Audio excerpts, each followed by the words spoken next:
किस online platform के ऊपर, जहां पे हम लेके आए एक और धमाकेदार क्लास। जी हाँ, जैसा कि आपको पता है कि हम यहाँ पे प्रीवियसली जितने वीडियोस हमने पढ़े हैं वो सारे के सारे रीनल सिस्टम से संबंधित थे, और आज हम रीनल सिस्टम को नहीं पढ़ने वाले हैं। आज हम एक और नया धमाकेदार सिस्टम का आगाज करने वाले हैं, और इस सिस्टम का नाम है नर्वस सिस्टम। जी हाँ, जैसा कि आपको पता है कि हमारी बॉडी के अंदर डिफरेंट टाइप के सिस्टम के अंदर जो राजा सिस्टम है उसको नर्वस सिस्टम बोला जाता है। ये नर्वस सिस्टम जो राजा सिस्टम है पूरी बॉडी के लिए, पूरी बॉडी को कंट्रोल करने का काम, पूरी बॉडी को कोऑर्डिनेट करने का काम करता है।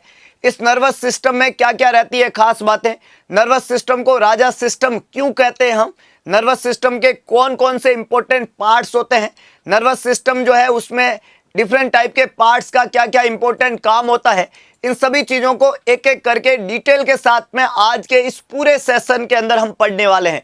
नर्वस सिस्टम की पूरी एनाटॉमी और फिजियोलॉजी, नर्वस सिस्टम में central nervous system, peripheral nervous system, autonomic nervous system, जिसमें हम डिफरेंट टाइप के organ, brain, spinal cord, brain के अंदर आपका जो है cerebrum, cerebellum, medulla oblongata, thalamus, hypothalamus, limbic system, spinal cord जो है वो second part of central nervous system.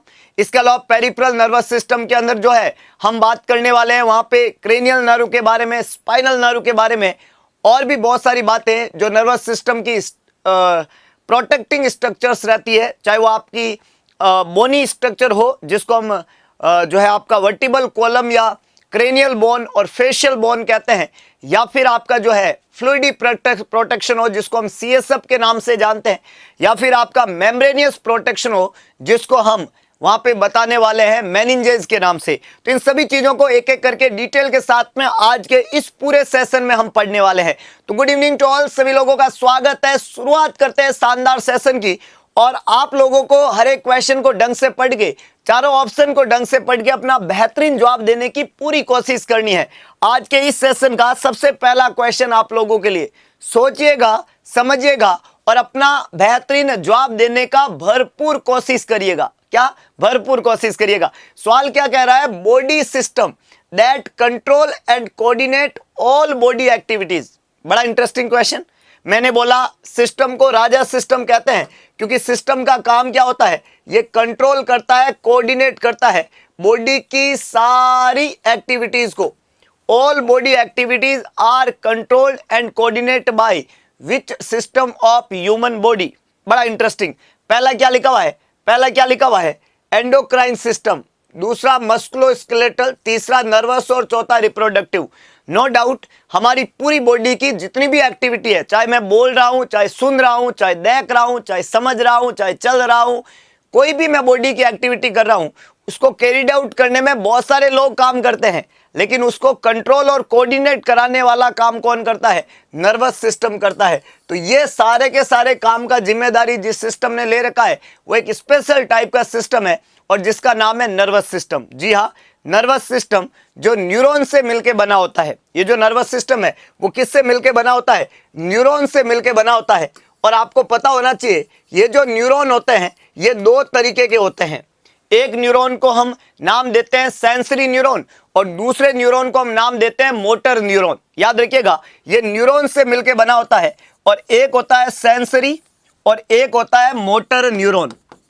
हमने बोला पूरी बॉडी को कंट्रोल और कोऑर्डिनेट करता है, तो कैसे, तो इसका एक पार्ट है सेंसरी न्यूरॉन, और ये जो सेंसरी न्यूरॉन है, इस सेंसरी न्यूरॉन का काम होता है सेंस करना। ये इसका क्या काम होता है, सेंस करता है। ये किसको सेंस करता है, ये सेंस करता है बॉडी के सारे इंपल्सेस को। चाहे बॉडी में कहीं पे भी पेन हो रहा हो, कहीं पे भी टच हो रहा हो, टेम्परेचर का सेंस हो गया, देखने का सेंस हो गया, सुनने का सेंस हो गया, टेस्ट का सेंस हो गया, स्मेल का सेंस हो गया, सारे के सारे सेंस को सेंसरी ऑर्गन की मदद से लेता है, और लेके कहाँ जाता है, ब्रेन के पास में जाता है, नर्वस सिस्टम के इंपॉर्टेंट पार्ट के पास में जाता है, और वहां से वो ब्रेन, हमारा जो लॉजिकल ब्रेन है, वो सोचता है, समझता है और एक डिसीजन लेता है, और ब्रेन का जो डिसीजन है वो इंप्लीमेंट होता है मोटर न्यूरॉन की मदद से पेरिफेरल ऑर्गन में। तो याद रखिएगा, सेंसरी न्यूरॉन तो जो ऑर्गन है वहां से चीजों को सेंस करके कहां ले जाएगा, ब्रेन को। और मोटर न्यूरॉन जो होता है वो ब्रेन के मोटर इंपल्सेस को ऑर्गन को सप्लाई करा के ऑर्गन में मूवमेंट कराएगा। तो मूवमेंट के लिए, एक्टिविटी के लिए जो रेस्पॉन्सिबल न्यूरॉन माना जाता है वो कौन सा न्यूरॉन है, मोटर न्यूरॉन है। और न्यूरॉन इस तरीके से पूरे बॉडी को के इंपल्सेस को सेंस करने और मूवमेंट कराने में मदद करते हैं with the help of sensory और motor neuron, and this is the power of nervous system. So it is known as coordinated and controlling system of human body because it have neuron. अगला question, nervous tissue, क्या लिखा है यहाँ पे, nervous tissue covered by body surfaces specialized to contract content collagen fibre और content glial cell. ये जो हमारा पूरा नर्वस सिस्टम है, इस नर्वस सिस्टम का मेडअप मेकिंग जो है वो न्यूरॉन से होती है। न्यूरॉन इस पूरे नर्वस सिस्टम की स्पेशल सेल है।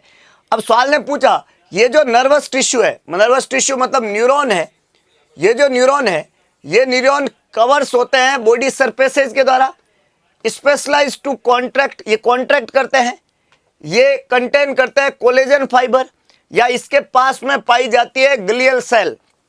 याद रखिएगा हमारा पूरा नर्वस सिस्टम तो न्यूरॉन से मिलकर बना होता है और नर्वस सिस्टम के पास में 100 बिलियन न्यूरॉन होते हैं, लेकिन इन न्यूरॉन की कुछ सपोर्टिंग सेल इस नर्वस सिस्टम के पास में पाई जाती है। ये जो नर्वस सिस्टम, नर्वस टिश्यू या न्यूरॉन सेल है, इन न्यूरॉन सेल के पास में कुछ सपोर्टिंग सेल होती है और उन सपोर्टिंग सेल को नाम देते हैं ग्लियल सेल। क्या नाम देते हैं, ग्लियल सेल, या इसी को एक और नाम दिया जाता है न्यूरोग्लियल सेल। कौन सी सेल, न्यूरोग्लियल सेल। अब सवाल बनता है कि न्यूरोग्लियल सेल क्या होती है। न्यूरोग्लियल सेल न्यूरॉन की सपोर्टिंग सेल है। न्यूरोग्लियल सेल क्या है, न्यूरोग्लियल सेल न्यूरॉन की सपोर्टिंग सेल है, ये न्यूरॉन को सपोर्ट करती है। और ये न्यूरोग्लियल सेल जो होती है वो टोटल नंबर में 5 होती है, जिसको हम नाम देते हैं, न्यूरोग्लियल सेल टोटल नंबर में 5 है। और इनको हम क्या नाम देंगे, यहाँ पे हम नाम मेंशन करते हैं 5 इन नंबर्स, 5 इन नंबर्स। और ये होगी astrocytes, oligodendrocytes, oligodendrocyte, Schwann cell, astrocytes, microglial cell और अपेंडाइमल सेल। टोटल नंबर में कितनी होती है, 5 होती है। न्यूरॉन की सपोर्टिंग सेल है। आपसे सवाल कि न्यूरॉन नंबर में ज्यादा होते हैं या न्यूरोग्लियल सेल ज्यादा होती है, जवाब लिखिएगा। न्यूरॉन नंबर में ज्यादा होते हैं या न्यूरोग्लियल सेल ज्यादा होती है। दो तरह की सेल होगी, एक सेल को तो क्या नाम दिया, न्यूरॉन सेल, और दूसरी सेल को क्या नाम दे रहे हैं, न्यूरोग्लियल सेल। सवाल यह है कि न्यूरॉन नंबर में ज्यादा होते हैं या न्यूरोग्लियल सेल नंबर में ज्यादा होती है। जवाब में ताकत और हिमाकत दोनों चाहिए। सभी लोगों को जवाब लिखने, कौन नंबर में ज्यादा होती है। बहुत बढ़िया, कुछ लोगों ने जवाब ठीक से दिया है। जवाब लिखे भाई, सभी लोग जवाब लिखे। कुछ लोग कह रहे हैं न्यूरॉन ज्यादा होते हैं और कुछ लोग नहीं, मैक्सिमम लोग कह रहे हैं न्यूरॉन ज्यादा होते हैं। बहुत अच्छे, बहुत अच्छे। अब याद रखिएगा, कंसेप्ट लेके जाइएगा, शाम को 1 रोटी ज्यादा खाइएगा। न्यूरॉन जो होते हैं वो 100 बिलियन होते हैं। कितने होते हैं, बिलियन। और न्यूरोग्लियल सेल जो होती है वो 50 टाइम्स मोर देन न्यूरॉन। याद रह जाएगा, याद रह जाएगा क्या, न्यूरॉन से नंबर में 50 गुना ज्यादा होती है न्यूरोग्लियल सेल। अगर न्यूरॉन 1 है तो न्यूरोग्लियल सेल 50 है। समझ रहे हो बात को। मैं पूछूंगा कौरव ज्यादा होते हैं या पांडव, तो आपका जवाब होगा सर कौरव ज्यादा होते हैं। कितने बोले हो, पांडव तो 5 ही थे और कौरव 100 थे। सेम कहानी यहाँ पे है, ये कौरव है ये पांडव है, ऐसा समझे। हालांकि हमारी बॉडी के लिए दोनों ही अच्छा काम करती है, लेकिन मैं एक एग्जाम्पल के रूप में लेऊं तो न्यूरोग्लियल सेल कम होती है, ज्यादा होती है न्यूरॉन से, और 50 गुना ज्यादा होती है। न्यूरोग्लियल सेल नंबर में 5 होती है और इन 5 न्यूरोग्लियल सेल को हम क्या कहेंगे, oligodendrocyte, Schwann cell, astrocyte, microglial cell और अपेंडाइमल सेल। ये 5 इनके नाम होते हैं। कितने नाम होते हैं, 5 नाम होते हैं। और ये नर्वस टिश्यू के पास न्यूरॉन में पाई जाती है। Central nervous system is consist of, अब ये जो हमारा नर्वस सिस्टम है इसको हम जब क्लासिफाई करते हैं तो उसके अलग अलग टाइप्स रहते हैं। Central nervous system, peripheral nervous system और ऑटोनॉमिक नर्वस सिस्टम, ऐसे इसका क्लासिफिकेशन चलता है। पहली बात तो ये पता होगी कि नर्वस सिस्टम में न्यूरॉन होता है और न्यूरोग्लियल सेल होती है। ठीक बात है। अब नर्वस सिस्टम जो है उसमें 2 इसके 3 टाइप है, सेंट्रल, पेरिफेरल और ऑटोनॉमिक। ये जो हमारा नर्वस सिस्टम है, इसको जब मैं क्लासीफाई करूं तो इसके 3 टाइप बनते हैं। कौन से 3 type? Central nervous system, peripheral nervous system और ऑटोनॉमिक नर्वस सिस्टम। जब मैं बात करूं सेंट्रल नर्वस सिस्टम की, तो ये जो हमारा सेंट्रल नर्वस सिस्टम है, इसमें एक तो आता है ब्रेन और एक आता है स्पाइनल कॉर्ड। याद रख लीजिएगा, हमने इसको बोला सेंट्रल नर्वस सिस्टम। क्या बोल दिया? Central nervous system. तो नर्वस सिस्टम जो सेंटर में पाया जाता है, वो नर्वस सिस्टम जो कहां पाया जाता है? सेंटर में। सेंटर में क्या होता है? ब्रेन होता है और इसकी पूंछ होती है। मेरी बॉडी में सेंटर में ब्रेन है और पूंछ है, ये बीचों बीच है, बाकी सब इससे दूर है, इसलिए इस नर्वस सिस्टम को नाम देते हैं सेंट्रल नर्वस सिस्टम। सेंटर में कौन है? सेंटर में ब्रेन है और सेंटर में स्पाइनल कॉर्ड है, ये सेंट्रल नर्वस सिस्टम है। सेंटर में ब्रेन है और स्पाइनल कॉर्ड है, ये सेंट्रल नर्वस सिस्टम है। अब ये जो ब्रेन है उससे कुछ नर्व निकलती है और ये जो स्पाइनल कॉर्ड है इससे कुछ नर्व निकलती है। ब्रेन से कुछ नर्व निकलती है, ब्रेन से कुछ नर्व निकलती है। ब्रेन को क्रेनियम बोलते हैं, इसलिए इस नर्व को नाम देते हैं क्रेनियल नर्व। क्या नाम देते हैं? Cranial nerve. ब्रेन से कुछ नर्व निकलती है और ब्रेन को क्रेनियम बोलते हैं, इसलिए इन नर्व को क्या नाम देते हैं? Cranial nerve. तो वो नर्व जो ब्रेन के साथ में डील करती है वो क्रेनियल नर्व कहलाती है, जो क्रेनियम से निकलती है वो क्रेनियल नर्व है। और ये जो स्पाइनल कॉर्ड है, ये जो स्पाइनल कॉर्ड है, इससे भी कुछ नर्व निकलेगी, इससे भी नर्व निकलेगी और वो स्पाइनल कॉर्ड से निकलती है, इसलिए उनको नाम देते हैं स्पाइनल नर्व। याद रह जाएगा लाले? बड़ा आसान है कि नहीं है? जो ब्रेन से निकलती है वो क्रेनियल नर्व, जो स्पाइनल कॉर्ड से निकलती है वो स्पाइनल नर्व, और क्रेनियल नर्व और स्पाइनल नर्व दोनों ही पेरिफेरल नर्वस सिस्टम में आती है। हमारा जो पेरिफेरल नर्वस सिस्टम है, इसके 2 पार्ट बन गए, एक है क्रेनियल नर्व और एक है स्पाइनल नर्व। जो ब्रेन से निकलेगी वो क्रेनियल नर्व है, जो स्पाइनल कॉर्ड से निकलेगी वो स्पाइनल नर्व है, और जो सेंट्रल नर्वस सिस्टम है उसमें ब्रेन आता है और उसमें स्पाइनल कॉर्ड आती है। याद रह जाएगा? अच्छा, ये तो काम करती है हमारी इच्छा से, जो काम होते हैं, हाथ को ऊपर करना, नीचे करना, फलान करना, किसी चीज को सेंस करना, मूवमेंट कराना, ये सब इनके काम होते हैं। लेकिन कुछ ऐसे काम हैं जो हमारी इच्छा के अनुरूप नहीं होके अपने आप ही होते हैं, जैसे हृदय की धड़कन का चलना, पेरिस्टाल्टिक मूवमेंट का होना, ब्लैडर का खाली होना, बोवल का खाली होना, ये सारे काम ऑटोनॉमिक काम है, अपनी इच्छा से होते हैं, इन पे हमारा बस नहीं चलता है। बॉडी के जो काम ऑटोनॉमिक इच्छा से होते हैं, हमारा बस जिनके ऊपर नहीं चलता है, उसको नाम देते हैं ऑटोनॉमिक नर्वस सिस्टम। कौन सा नर्वस सिस्टम? ऑटोनॉमिक। ये कौन सा था? सेंट्रल। ये कौन हो गए? पेरिफेरल। कौन हो गए? पेरिफेरल। और इसके अलावा तीसरा कौन सा हो गया? तीसरा हो गया ऑटोनॉमिक। कौन सा हो गया? ऑटोनॉमिक। ऑटोनॉमिक हमारी इच्छा से नहीं होता है, अपनी इच्छा से होता है, और ये 2 तरह का होता है, सिंपैथेटिक नर्वस सिस्टम और पैरासिम्पैथेटिक नर्वस सिस्टम।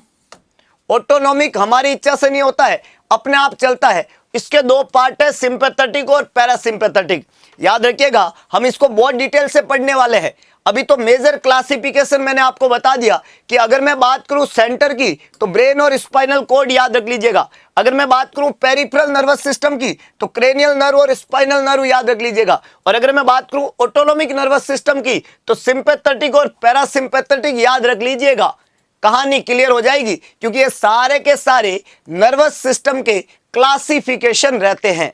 ठीक बात है, याद रह जाएगा। तो यहां पे क्या बोला गया था कि सेंट्रल नर्वस सिस्टम जो है वो किससे बना हुआ है? तो ये सिर्फ ब्रेन या सिर्फ स्पाइनल कॉर्ड नहीं है, इसमें ब्रेन भी है और इसमें कौन है? स्पाइनल कॉर्ड भी है। दोनों को मिला के बोलते हैं सेंटर, क्योंकि सेंटर में हमने बोला क्या पाया जाता है? ब्रेन होता है और सेंटर में स्पाइनल कॉर्ड होती है। ये एक है सेंटर में, वो ब्रेन है, ये दूसरा है सेंट्रल में, जिसको हम क्या नाम देते हैं? स्पाइनल कॉर्ड नाम देते हैं। दोनों बातें अच्छे से याद रख लीजिएगा, सिंपल सवाल एग्जाम में पूछा जाता है। अगला question, basic structural and functional unit of the nervous system. ये हमारा जो नर्वस सिस्टम है इसकी बेसिक स्ट्रक्चरल और फंक्शनल यूनिट किसको बोलते हैं, मतलब पूरा नर्वस सिस्टम का स्ट्रक्चर किससे बना होता है और नर्वस सिस्टम अपने काम को किसकी मदद से कराते हैं, नेफ्रॉन, साइटोप्लाज्म, प्रोटॉन और न्यूरॉन। याद रखिएगा, प्रोटॉन और साइटोप्लाज्म का तो कोई कंसेप्ट नहीं है, क्योंकि साइटोप्लाज्म जो है वो फ्लूइड है, fluid that is found in cell, that is found in cell. Cell के अंदर जो फ्लूइड पाया जाता है उसको हम नाम देते हैं साइटोप्लाज्म। याद रखिएगा, हमारी जो सेल होती है बॉडी की स्ट्रक्चरल और फंक्शनल यूनिट है, और कोई भी सेल होती है उसमें एक तो सेल वॉल होती है और दूसरा सेल के अंदर न्यूक्लियस होता है और तीसरा सेल जो है सेल मेम्ब्रेन होती है, सेल वॉल होती है, न्यूक्लियस होता है और तीसरा उसके अंदर साइटोप्लाज्म होता है। सेल में तीन चीजें होती है, बाहर वाली को हम सेल वॉल या सेल मेम्ब्रेन कहते हैं। सेल वॉल और मेम्ब्रेन ये दो अलग अलग चीजें हैं, ये तो होती है बाहर वाली। दूसरा इसके अंदर सेंटर में होता है न्यूक्लियस, क्या होता है, न्यूक्लियस। और तीसरा जो होता है इसके सेल के अंदर जो फ्लूइड पाया जाता है, इस फ्लूइड को हम नाम देते हैं साइटोप्लाज्म। इस फ्लूइड को हम क्या नाम देते हैं, इस फ्लूइड को हम नाम देते हैं साइटोप्लाज्म। साइटोप्लाज्म, सेल का प्लाज्मा दैट इज साइटोप्लाज्म। जैसे ब्लड के अंदर भी प्लाज्मा होता है फ्लूइडी पार्ट, वैसे सेल का फ्लूइडी पार्ट है साइटोप्लाज्म। अच्छा, दो शब्द यहाँ पे और आते हैं, एक शब्द आता है आपका जो है साइटोसोल, और एक शब्द क्या आता है, एक शब्द आता है आपका जो है आपका न्यूक्लियोप्लाज्म, है ना। तो साइटोसोल और न्यूक्लियोप्लाज्म क्या होता है, ये दो अलग अलग वर्ड आते हैं। सेल के अंदर के पानी को बोलते हैं साइटोप्लाज्म। अब एक क्वेश्चन पूछा जाता है, साइटोसोल क्या होता है, साइटोसोल क्या होता है। फिर एक शब्द है साइटोसोल क्या होता है, एक साइटोप्लाज्म है, एक साइटोसोल है, और एक पूछा जाता है न्यूक्लियोप्लाज्म किसको कहते हैं, न्यूक्लियोप्लाज्म, न्यूक्लियोप्लाज्म। तो जो न्यूक्लियस के अंदर पानी होता है इसको नाम देते हैं न्यूक्लियोप्लाज्म, न्यूक्लियोप्लाज्म। न्यूक्लियस के अंदर पानी को बोलते हैं न्यूक्लियोप्लाज्म, सेल के अंदर पानी को बोलते हैं साइटोप्लाज्म। पर याद रखिएगा, साइटोप्लाज्म के अंदर सेल ऑर्गेनेल भी होता है और पानी भी होता है। साइटोप्लाज्म जो होता है उसमें सेल ऑर्गेनेल भी होते हैं, साइटोप्लाज्म में सेल ऑर्गेनेल भी होते हैं, सेल ऑर्गेनेल भी होते हैं और फ्लूइड भी होता है, ऑर्गेनेल प्लस फ्लूइड होता है। लेकिन अगर सेल ऑर्गेनेल को सेपरेट कर दो और सिर्फ फ्लूइड की बात करो, सिर्फ फ्लूइड की बात करो, तो वो साइटोसोल कहलाता है। साइटोसोल सिर्फ फ्लूइड है। साइटोप्लाज्म में फ्लूइड और सेल के ऑर्गेनेल भी है। सेल ऑर्गेनेल में माइटोकॉन्ड्रिया आता है, गोल्जी एपरेटस आता है, राइबोसोम आता है, लाइसोसोम आता है, रफ ईआर आता है, स्मूथ ईआर आता है, लाइसोसोम आता है, ऐसे बहुत सारे सेल ऑर्गेनेल होते हैं। राइबोसोम आता है, वो सेल ऑर्गेनेल है। और सेल ऑर्गेनेल को अगर सेपरेट कर दो और सिर्फ फ्लूइड की बात करो तो उसको क्या बोलते हैं, साइटोसोल बोलते हैं। तो ये तो हो गया साइटोप्लाज्म। प्रोटॉन जो होता है ये तो पाया जाता है मॉलिक्यूलर लेवल के ऊपर, और नेफ्रॉन जो होता है, नेफ्रॉन स्ट्रक्चरल और फंक्शनल यूनिट है यूरिनरी सिस्टम का, मतलब हमारा किडनी का। किडनी जिस सेल से मिलके बनी होती है उसको हम क्या बोलते हैं, नेफ्रॉन। और ऐसा हमने बताया था कि हर एक किडनी के पास में 1 मिलियन नेफ्रॉन होते हैं और दो किडनी में 2.5 2.5 मिलियन नेफ्रॉन होता है। और नेफ्रॉन के दो तरह के पार्ट बताए हमने, एक तो आपका कैप्सुलर पार्ट और दूसरा ट्यूबुलर पार्ट। कैप्सूल को बोवन कैप्सूल बोला, और ट्यूबुलर पार्ट के अंदर पीसीटी होता है, लूप ऑफ हेनले होता है, डीसीटी होता है और कलेक्टिंग ट्यूब्यूल होती है। तो नेफ्रॉन और किडनी से संबंधित बात है। तो यहाँ पे करेक्ट आंसर क्या रहेगा, यहाँ पे करेक्ट आंसर रहेगा न्यूरॉन। कौन सा रहेगा, न्यूरॉन। और न्यूरॉन नर्वस सिस्टम की स्ट्रक्चरल और फंक्शनल यूनिट है। अब जब मैं न्यूरॉन की बात करता हूं तो ये जो न्यूरॉन होता है, इस न्यूरॉन के 3 इंपॉर्टेंट पार्ट होते हैं, समझ लीजिएगा।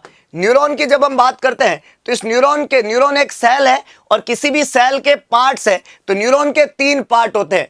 न्यूरॉन के इस पार्ट को नाम देते हैं डेंड्राइट। क्या नाम देते हैं, डेंड्राइट। न्यूरॉन का ये पार्ट जो फंगे जैसी संरचना में होता है इसको नाम देते हैं डेंड्राइट। न्यूरॉन का जो बीच वाला पार्ट है, ये जो बीच वाला पार्ट है इसको नाम देते हैं सेल बॉडी। क्या नाम देते हैं, सेल बॉडी, या इसी को बोलते हैं सोमा। क्या बोलते हैं इसको, सोमा। समा नहीं बोलते हैं, सोमा, समा अलग है। और तीसरा जो पार्ट है ये, इसको हम नाम देते हैं एक्सोन। क्या नाम देते हैं, एक्सोन। याद रख लीजिएगा, डेंड्राइट बोलते हैं इन एरिया को, सेल बॉडी बोलते हैं सोमा बीच वाले को, और एक्सोन बोलते हैं इस लंबे वाले फाइबर को। याद रखें कि ये जो डेंड्राइड है इनका काम होता है कोई भी करंट, कोई भी इंपल्सेज, कोई भी स्टिमुलस जो मिला है न्यूरॉन को, उसको न्यूरॉन की तरफ लाना, न्यूरॉन की तरफ लाना। तो किसी भी इंपल्सेज को न्यूरॉन की तरफ लाना मतलब टुवर्ड्स द न्यूरॉन। ये क्या करता है? कैरी करता है। किसको कैरी करता है? इंपल्सेज को। किधर? Towards the neuron, towards the neuron. Impulses को न्यूरॉन की तरफ, इंपल्सेज को न्यूरॉन की तरफ कैरी करने का काम कौन करता है? डेंड्राइड। डेंड्राइड इंपल्सेज को न्यूरॉन की तरफ लाएगा। मतलब ये किसी मसल या किसी ऑर्गन से इंपल्सेज को सेल बॉडी को देगा। किसको देगा? मान लो यहां कोई ऑर्गन था और उस ऑर्गन में कोई पिन प्रिक हुआ। ऑर्गन में क्या हुई? कोई पिन प्रिक हुई। मेरी अंगुली में कोई पिन प्रिक हुई, तो अंगुली में पिन प्रिक वाला जो करंट है उस करंट को किसको देगा? सेल बॉडी को देगा। सेल बॉडी या सोमा जो है वो क्या करती है? डेंड्राइट से करंट को लेती है, डेंड्राइट से करंट को लेती है और किसको दे देती है? एक्सॉन को दे देती है। ये इस सेल बॉडी का काम है कि साहब जो डेंड्राइट लाके मेरे को दिया, मैंने एक्सॉन तुम्हें दे दिया। डेंड्राइट ने जो मुझे दिया वो मैंने लिया और मैंने किसको दे दिया? एक्सॉन तुझे दे दिया। अब ये जो भाई साहब एक्सॉन है, ये एक्सॉन क्या करेंगे? ये एक्सॉन लेके जाएंगे इंपल्सेस को away from the neuron, away from the neuron. Neuron से दूर, न्यूरॉन से दूर, न्यूरॉन से अवे, दूर दराज अगले न्यूरॉन के पास लेके जाएगा इंपल्सेस को। उसका नाम है एक्सॉन। तो तीन तरीके से इंपल्सेस का वे होता है। किसी ऑर्गन से लेना, डेंड्राइट का काम है सेल बॉडी को देना। सेल बॉडी डेंड्राइट से लेती है, एक्सॉन को देती है। एक्सॉन सेल बॉडी से लेके न्यूरॉन से दूर किसी दूसरे न्यूरॉन में इंपल्सेस को ले जाता है। ये कौन सा रहेगा? ये आपका रहेगा axon, away from the neuron, that is axon. A for axon और A for away from the neuron. Dendrites towards the neuron, cell body dendrite to axon. ये कनेक्शन जंक्शन से एक सवाल बनता है एग्जाम में, याद रह जाएगा। आसान है ना? Axon impulses away from the neuron, बहुत बढ़िया, दूर दराज एक्सॉन। क्या बात है भाई। तो यहां पे अगला क्वेश्चन जो है वो उसी से संबंधित है कि जो ब्रांच्ड प्रोसेस होते हैं, जो ब्रांच्ड प्रोसेस है न्यूरॉन के अंदर, जो न्यूरॉन में शाखाएं बनी हुई होती है, उनको क्या कहते हैं? एक्सॉन, माइलिन शीथ, डेंड्राइट और साइनेप्स। चार नाम है यहां पे, देखिएगा हम चारों नामों को अभी डिफाइन करने वाले हैं। एक नाम दिया है एक्सॉन, दूसरा है माइलिन शीथ, डेंड्राइट और साइनेप्स। और आपको पता होना चाहिए कि दो नाम हम पढ़ चुके हैं।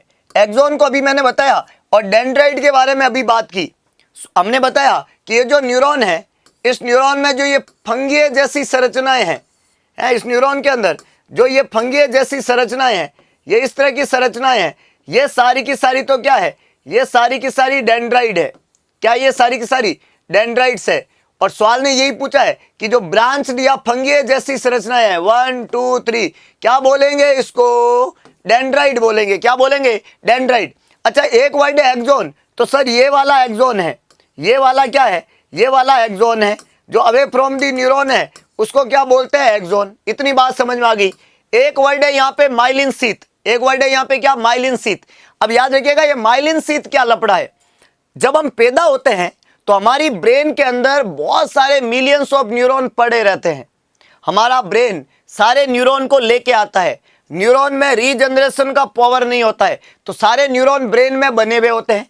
उन न्यूरॉन के ऊपर क्या बनती है? धीरे धीरे उस न्यूरॉन के ऊपर माइलिन शीथ बनती है। न्यूरॉन के ऊपर क्या बनती है? माइलिन शीथ बनती है। ऐसा सेंट्रल नर्वस सिस्टम के न्यूरॉन में भी होता है और पेरिफेरल नर्वस सिस्टम के न्यूरॉन में भी होता है।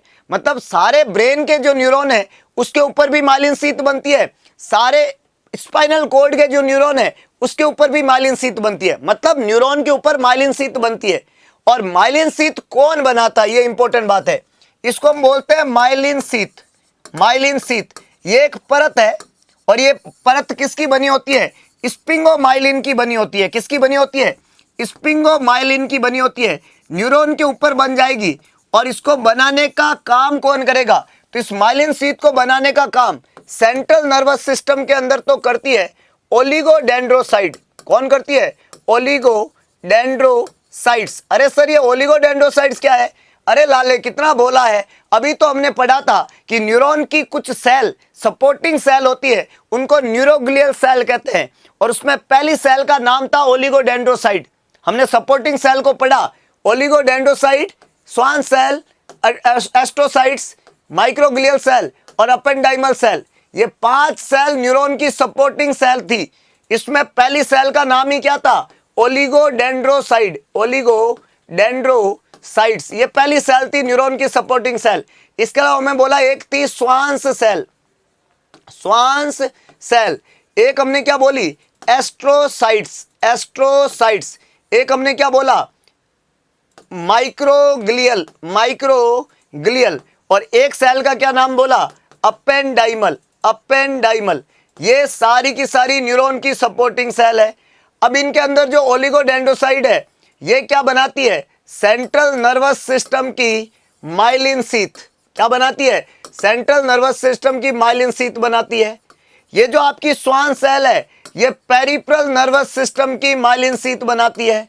अब जरा मुझे आप बताइए कि सेंट्रल नर्वस सिस्टम की माइलिन शीथ बनी, मतलब किसकी माइलिन शीथ बनी? माइलिन शीथ बनी आपके ब्रेन की, माइलिन शीथ बनी आपकी स्पाइनल कॉर्ड की, क्योंकि सेंट्रल नर्वस सिस्टम में 2 ही आते हैं, एक ब्रेन और दूसरा स्पाइनल कॉर्ड, तो दोनों की माइलिन शीथ बन गई, माइलिन शीथ बन गई, माइलिन शीथ दोनों की बन गई। माइलिन शीथ कहाँ बनती है? माइलिन शीथ न्यूरॉन के ऊपर बनती है। अब सवाल ये भी आएगा दिमाग में, अरे सर ये ससुरी माइलिन शीथ बनती क्यों है? अरे लाले, जब हम पैदा होते हैं तो हम चल नहीं सकते, दौड़ नहीं सकते, उड़ नहीं सकते, हवा में विचार करते रहते हैं पड़े पड़े कि आसमान को देख रहा है, उड़ान नहीं भर पा रहा है। क्यों नहीं बढ़ पा रहा है? क्योंकि बॉडी में डेवलपमेंट नहीं हुआ है, माइलिन शीथ नहीं बनी है। जिस दिन माइलिन शीथ बनेगी उस दिन डेवलपमेंट होगा, उस दिन माइलस्टोन आएंगे, उस दिन मैं चलना शुरू करूंगा, फिर मैं धीरे धीरे दौड़ना शुरू करूंगा। हाँ, मैं गिरूंगा जरूर, मैं गिरूंगा जरूर, क्योंकि मैच्योरिटी रातों रात और रातों रात नहीं आती है। मैं चलूंगा,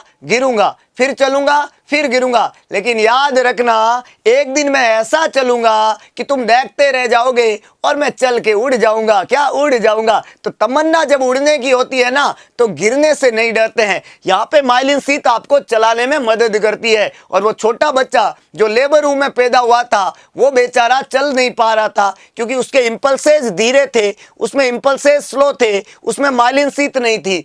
जैसे ही माइलिन शीथ बनी, उस बच्चे में इंपल्सेस ने स्पीड पकड़ी, इंपल्सेस फास्ट हुए, उसमें कला का विकास हुआ, उसका डेवलपमेंट हुआ, उसने चलना शुरू किया, उसने दौड़ना शुरू किया, उसने उड़ना शुरू कर दिया। ये माइलिन शीथ का कमाल है। इट कैरी इंपल्सेस फास्ट, ये इंपल्सेस को तेजी देती है। एक और खास मजेदार बात बताता हूं कि ये जो 2 माइलिन शीथ होती है, इनके बीच में यहाँ पे जगह होती है। देखो ये जगह है, जगह है, ये जगह है। इनको बोलते हैं nodes of Ranvier, nodes of Ranvier बोलते हैं इनको। क्या बोलते हैं? नोड्स ऑफ रेनवियर बोलते हैं।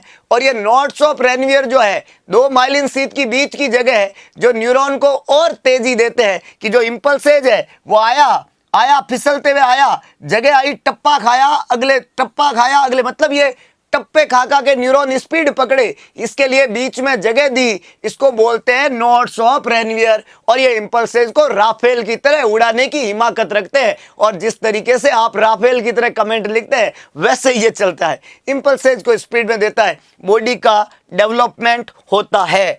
और अगर सेंट्रल नर्वस सिस्टम की माइलिन शीथ कोई पूछ ले तो आपका जवाब होना चाहिए ओलिगोडेंड्रोसाइट। अगर पेरिफेरल नर्वस सिस्टम की माइलिन शीथ पूछ ले तो आपका जवाब होना चाहिए स्वान्स सेल। 2 सेल, दोनों ही क्या बनाती है? माइलिन शीथ, एक सेंटर की, एक पेरिफेरी की। याद रह जाएगा, याद रह जाएगा। अगला लिखा हुआ है एस्ट्रोसाइट। ये जो एस्ट्रोसाइट्स होती है, ये एस्ट्रोसाइट्स हमारे न्यूरॉन की, ये एस्ट्रोसाइट्स हमारे न्यूरॉन की क्या होती है? ये हमारे न्यूरॉन की सबसे स्टार सेल है। इसका शेप भी स्टार जैसा होता है और इसके काम भी स्टार वाले होते हैं। ये एस्ट्रोसाइट जो है वो स्टार शेप की सेल मेटाबॉलिज्म में हेल्प करती है।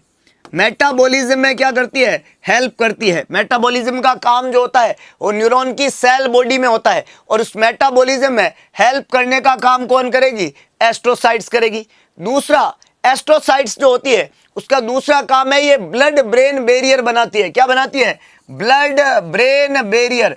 ब्लड ब्रेन बैरियर क्या है? ब्रेन के अंदर एंटर होने वाले ब्लड के बीच में बैरियर है और ये बैरियर डिसाइड करता है कि ब्रेन में कौन जाएगा और कौन नहीं जाएगा। सिक्योरिटी गार्ड है हमारे ब्रेन के, और ब्रेन में किसकी एंट्री होगी और कौन ब्रेन में नहीं जाएगा, इसका डिसाइड कौन करता है? ब्लड ब्रेन बैरियर करता है। ये एस्ट्रोसाइट्स का काम है।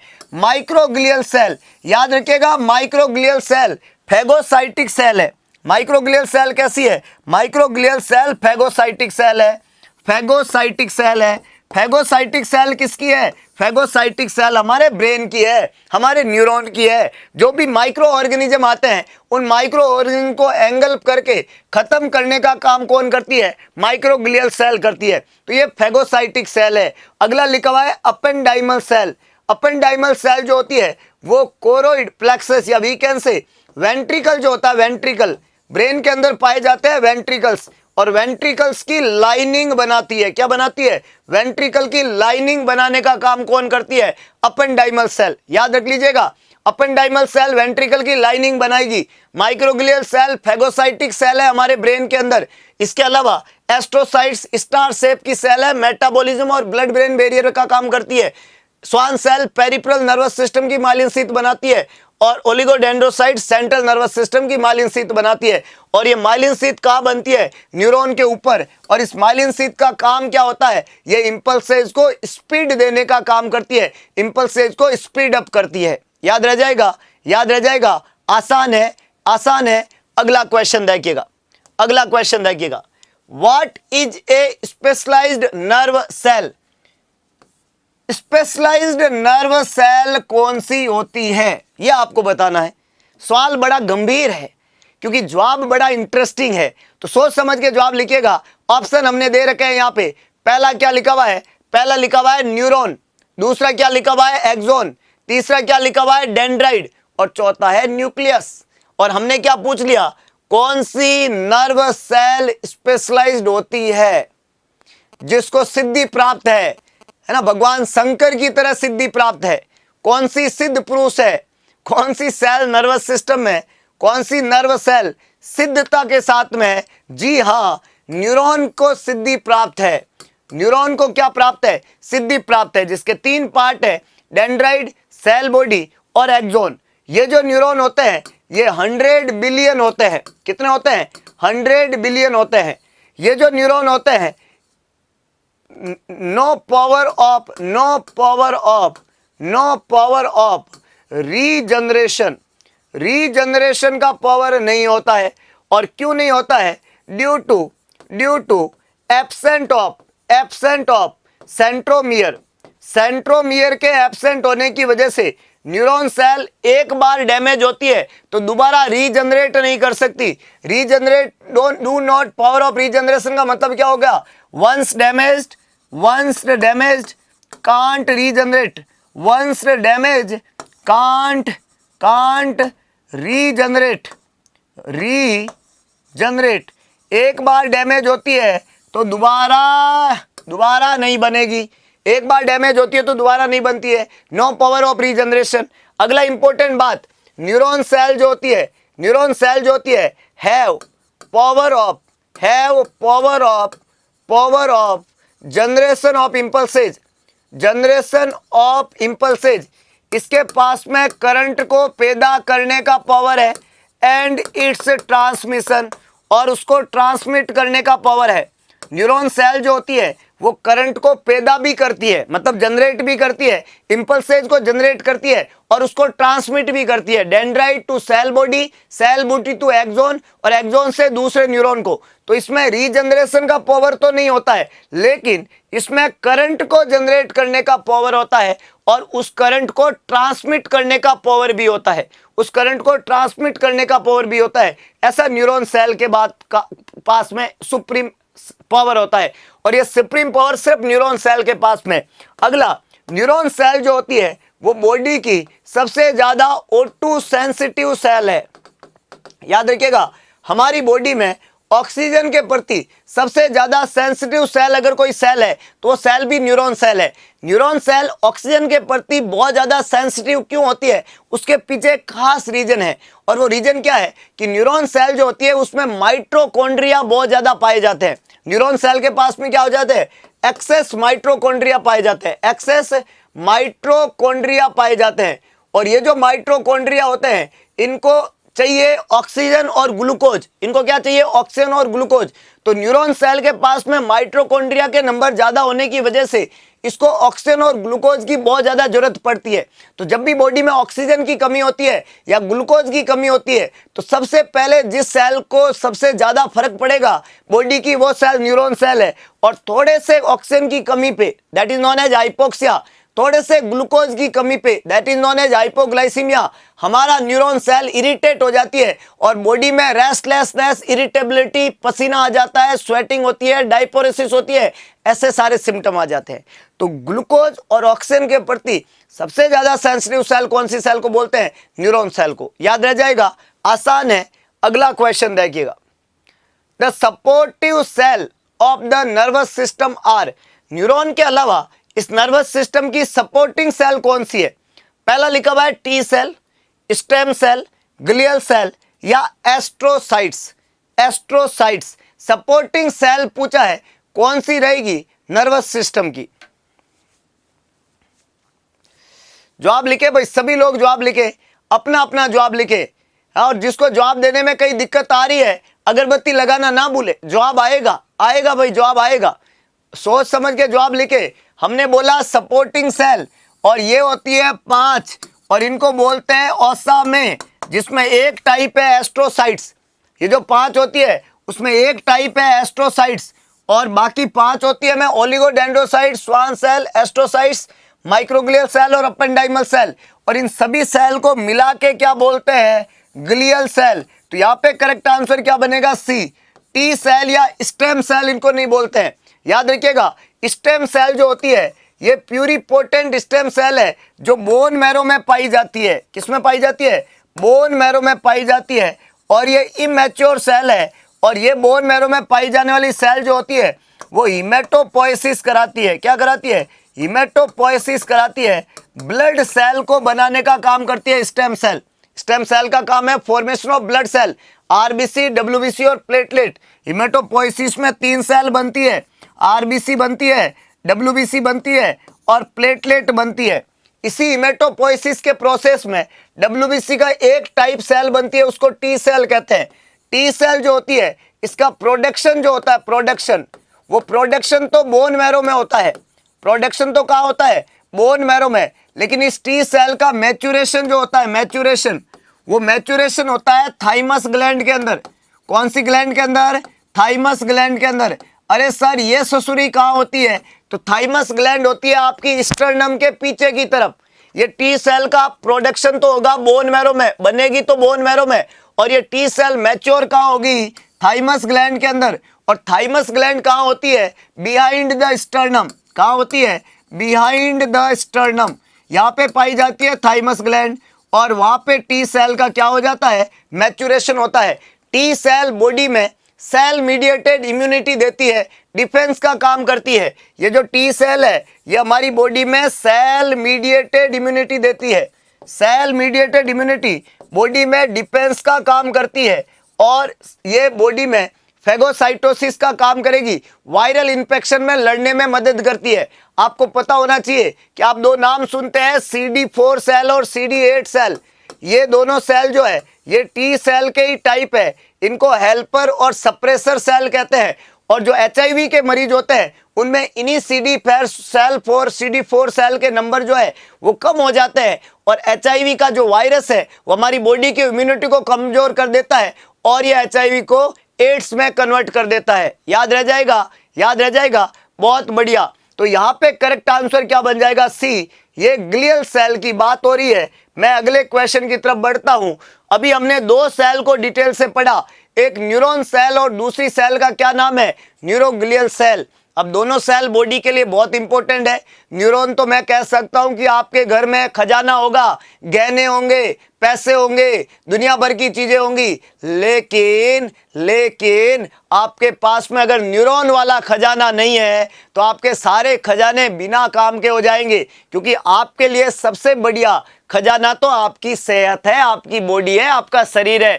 तो इस खजाने को सुरक्षा चाहिए होती है। क्या चाहिए होती है? सुरक्षा चाहिए होती है। अब हमारे नर्वस सिस्टम को सुरक्षा देने का जो घेरा होता है उनको हम नर्वस सिस्टम का सपोर्टिंग सिस्टम कहते हैं। नर्वस सिस्टम की जो सुरक्षा होती है वो सपोर्टिंग सिस्टम होता है। और याद रखिएगा, हमारा जो नर्वस सिस्टम है, मतलब हमारा जो ब्रेन है और स्पाइनल कॉर्ड है, उसको सुरक्षा प्रदान करने के लिए 7 समुद्र लांघने पड़ते हैं। अगर आपको अपने दिमाग तक पहुंचना है तो कितने समुद्र चलने पड़ेंगे? 7 समुद्र पार मैं नर्वस सिस्टम के पास में आऊंगा। कितने समुद्र? 7 गिनाते हैं। कौन कौन से? याद रखिएगा, 3 समुद्र अंदर होते हैं। समुद्र नंबर 1, समुद्र नंबर 2, समुद्र नंबर 3। ये 3 समुद्र तो अंदर की तरफ होते हैं। और ये जो 3 समुद्र है अंदर की तरफ है, इनमें इस समुद्र को नाम देते हैं। ये जो अंदर की तरफ पहला समुद्र है, इस पहले समुद्र को नाम देते हैं। पहले समुद्र का नाम है पायामेटर। कौन सा मेटर? पायामेटर।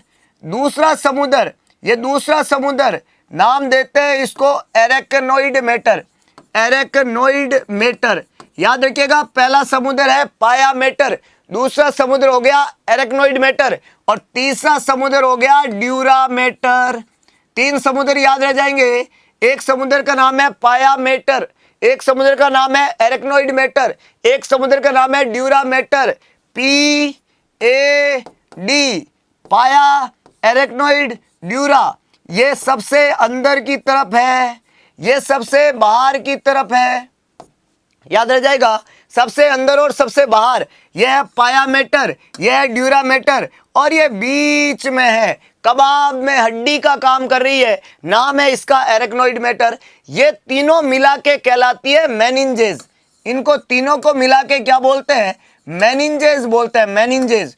और ये मेम्ब्रेन है जो प्रोटेक्ट करती है। और किसको प्रोटेक्ट करती है? सेंट्रल नर्वस सिस्टम को प्रोटेक्ट करती है। ये प्रोटेक्ट करती है ब्रेन को, ये प्रोटेक्ट करती है स्पाइनल कॉर्ड को। और इसको मिला के मैं क्या बोलता हूं? सेंट्रल नर्वस सिस्टम बोलता हूं। एक है ब्रेन और दूसरा स्पाइनल कॉर्ड, मिला के बोलते हैं सेंट्रल नर्वस सिस्टम। और इसको ये प्रोटेक्ट करती है। चलिए, इसके ऊपर के समुद्र की बात करें, समुद्र नंबर 4। समुद्र नंबर 4 ये है। और इस चौथे समुद्र को नाम देते हैं, चौथे समुद्र को नाम देते हैं ये समुद्र नंबर 4 जो ब्रेन को ही कवर करेगा। समुद्र नंबर 5 जो ब्रेन को ही कवर करता है। इन 2 समुद्र को, समुद्र नंबर 4, समुद्र नंबर 5, याद रखिएगा। ये सबसे बाहर वाला समुद्र जो है ये, और एक ये है, ये तो है स्कल बोन। ये जो है ये ड्यूरामेटर के ऊपर, इसको बोलते हैं स्कल बोन। और ये जो है इसको बोलते हैं पेरिओस्टियम। क्या बोलते हैं? पेरिओस्टियम। क्या बोलते हैं? पेरिओस्टियम। पेरी मतलब अराउंड, और किसके अराउंड? स्कल बोन के अराउंड। ऑस्टियम वर्ड फॉर हड्डी, तो हड्डी के ऊपर लिपटा हुआ पेरिओस्टियम कहलाता है। तो एक तो हो गया आपका स्कल बोन और फिर हो गया आपका पेरिओस्टियम। और ये हो गए समुद्र नंबर 5। समुद्र 5 के बाद में समुद्र नंबर 6 जो होता है, समुद्र नंबर 6 वो होती है स्किन, जो स्कल कहलाती है, जो चमड़ी कहलाती है, स्किन कहलाती है। और स्किन कवर करके रखती है, इसको हम बोलते हैं स्काल्प। क्या बोलते हैं? स्काल्प। और ये जो स्काल्प होता है समुद्र नंबर 6 है। और इसके ऊपर पाए जाते हैं काले घुंघराले बाल, वैस मोल ने किया कमाल। काले काले बाल, लंबे लंबे बाल, सिल्की सिल्की बाल, ये कहलाते हैं हेयर। समुद्र नंबर 7। तो पहला समुद्र हेयर, दूसरा स्काल्प, तीसरा पेरिओस्टियम, चौथा स्कल बोन, पांचवा ड्यूरामेटर, छठवां एरेक्नोइड मेटर, सातवां पारामेटर। अरे लो भाई, आ गया ब्रेन। 7 समुद्र पार कहां पहुंचे? ब्रेन के पास में। शुरुआत कहां से किया? बालों से, फिर स्काल्प आया, फिर क्या आया आपका? Skull bone, periosteum, skull bone, dura mater, पाया मैटर, एरेक्नोइड मैटर और पाया मैटर। याद रह जाएंगे सारों समुद्र, सातों समुद्र याद रह जाएंगे। और इसके ऊपर एक समुद्र और हम बनाते हैं, क्योंकि हमें विश्वास नहीं है, दुनिया में विश्वास की बहुत कमी है और विश्वास नहीं है हमें अपने आप पे, जो हमें एक और समुद्र बनाते हैं। और ये समुद्र कौन सा है? ये समुद्र है हेलमेट। क्यों? क्योंकि सुरक्षा चाहिए भाई। ये राजा जी अगर सुरक्षित रहेंगे तो सब सुरक्षित रहेगा। हमने देखा है कि जब हम अनकंट्रोल्ड स्पीड में यातायात के नियमों का पालन किए बिना जब गाड़ी को चलाने का ससुरी कोशिश करते हैं तो सारे समुद्र जो है वो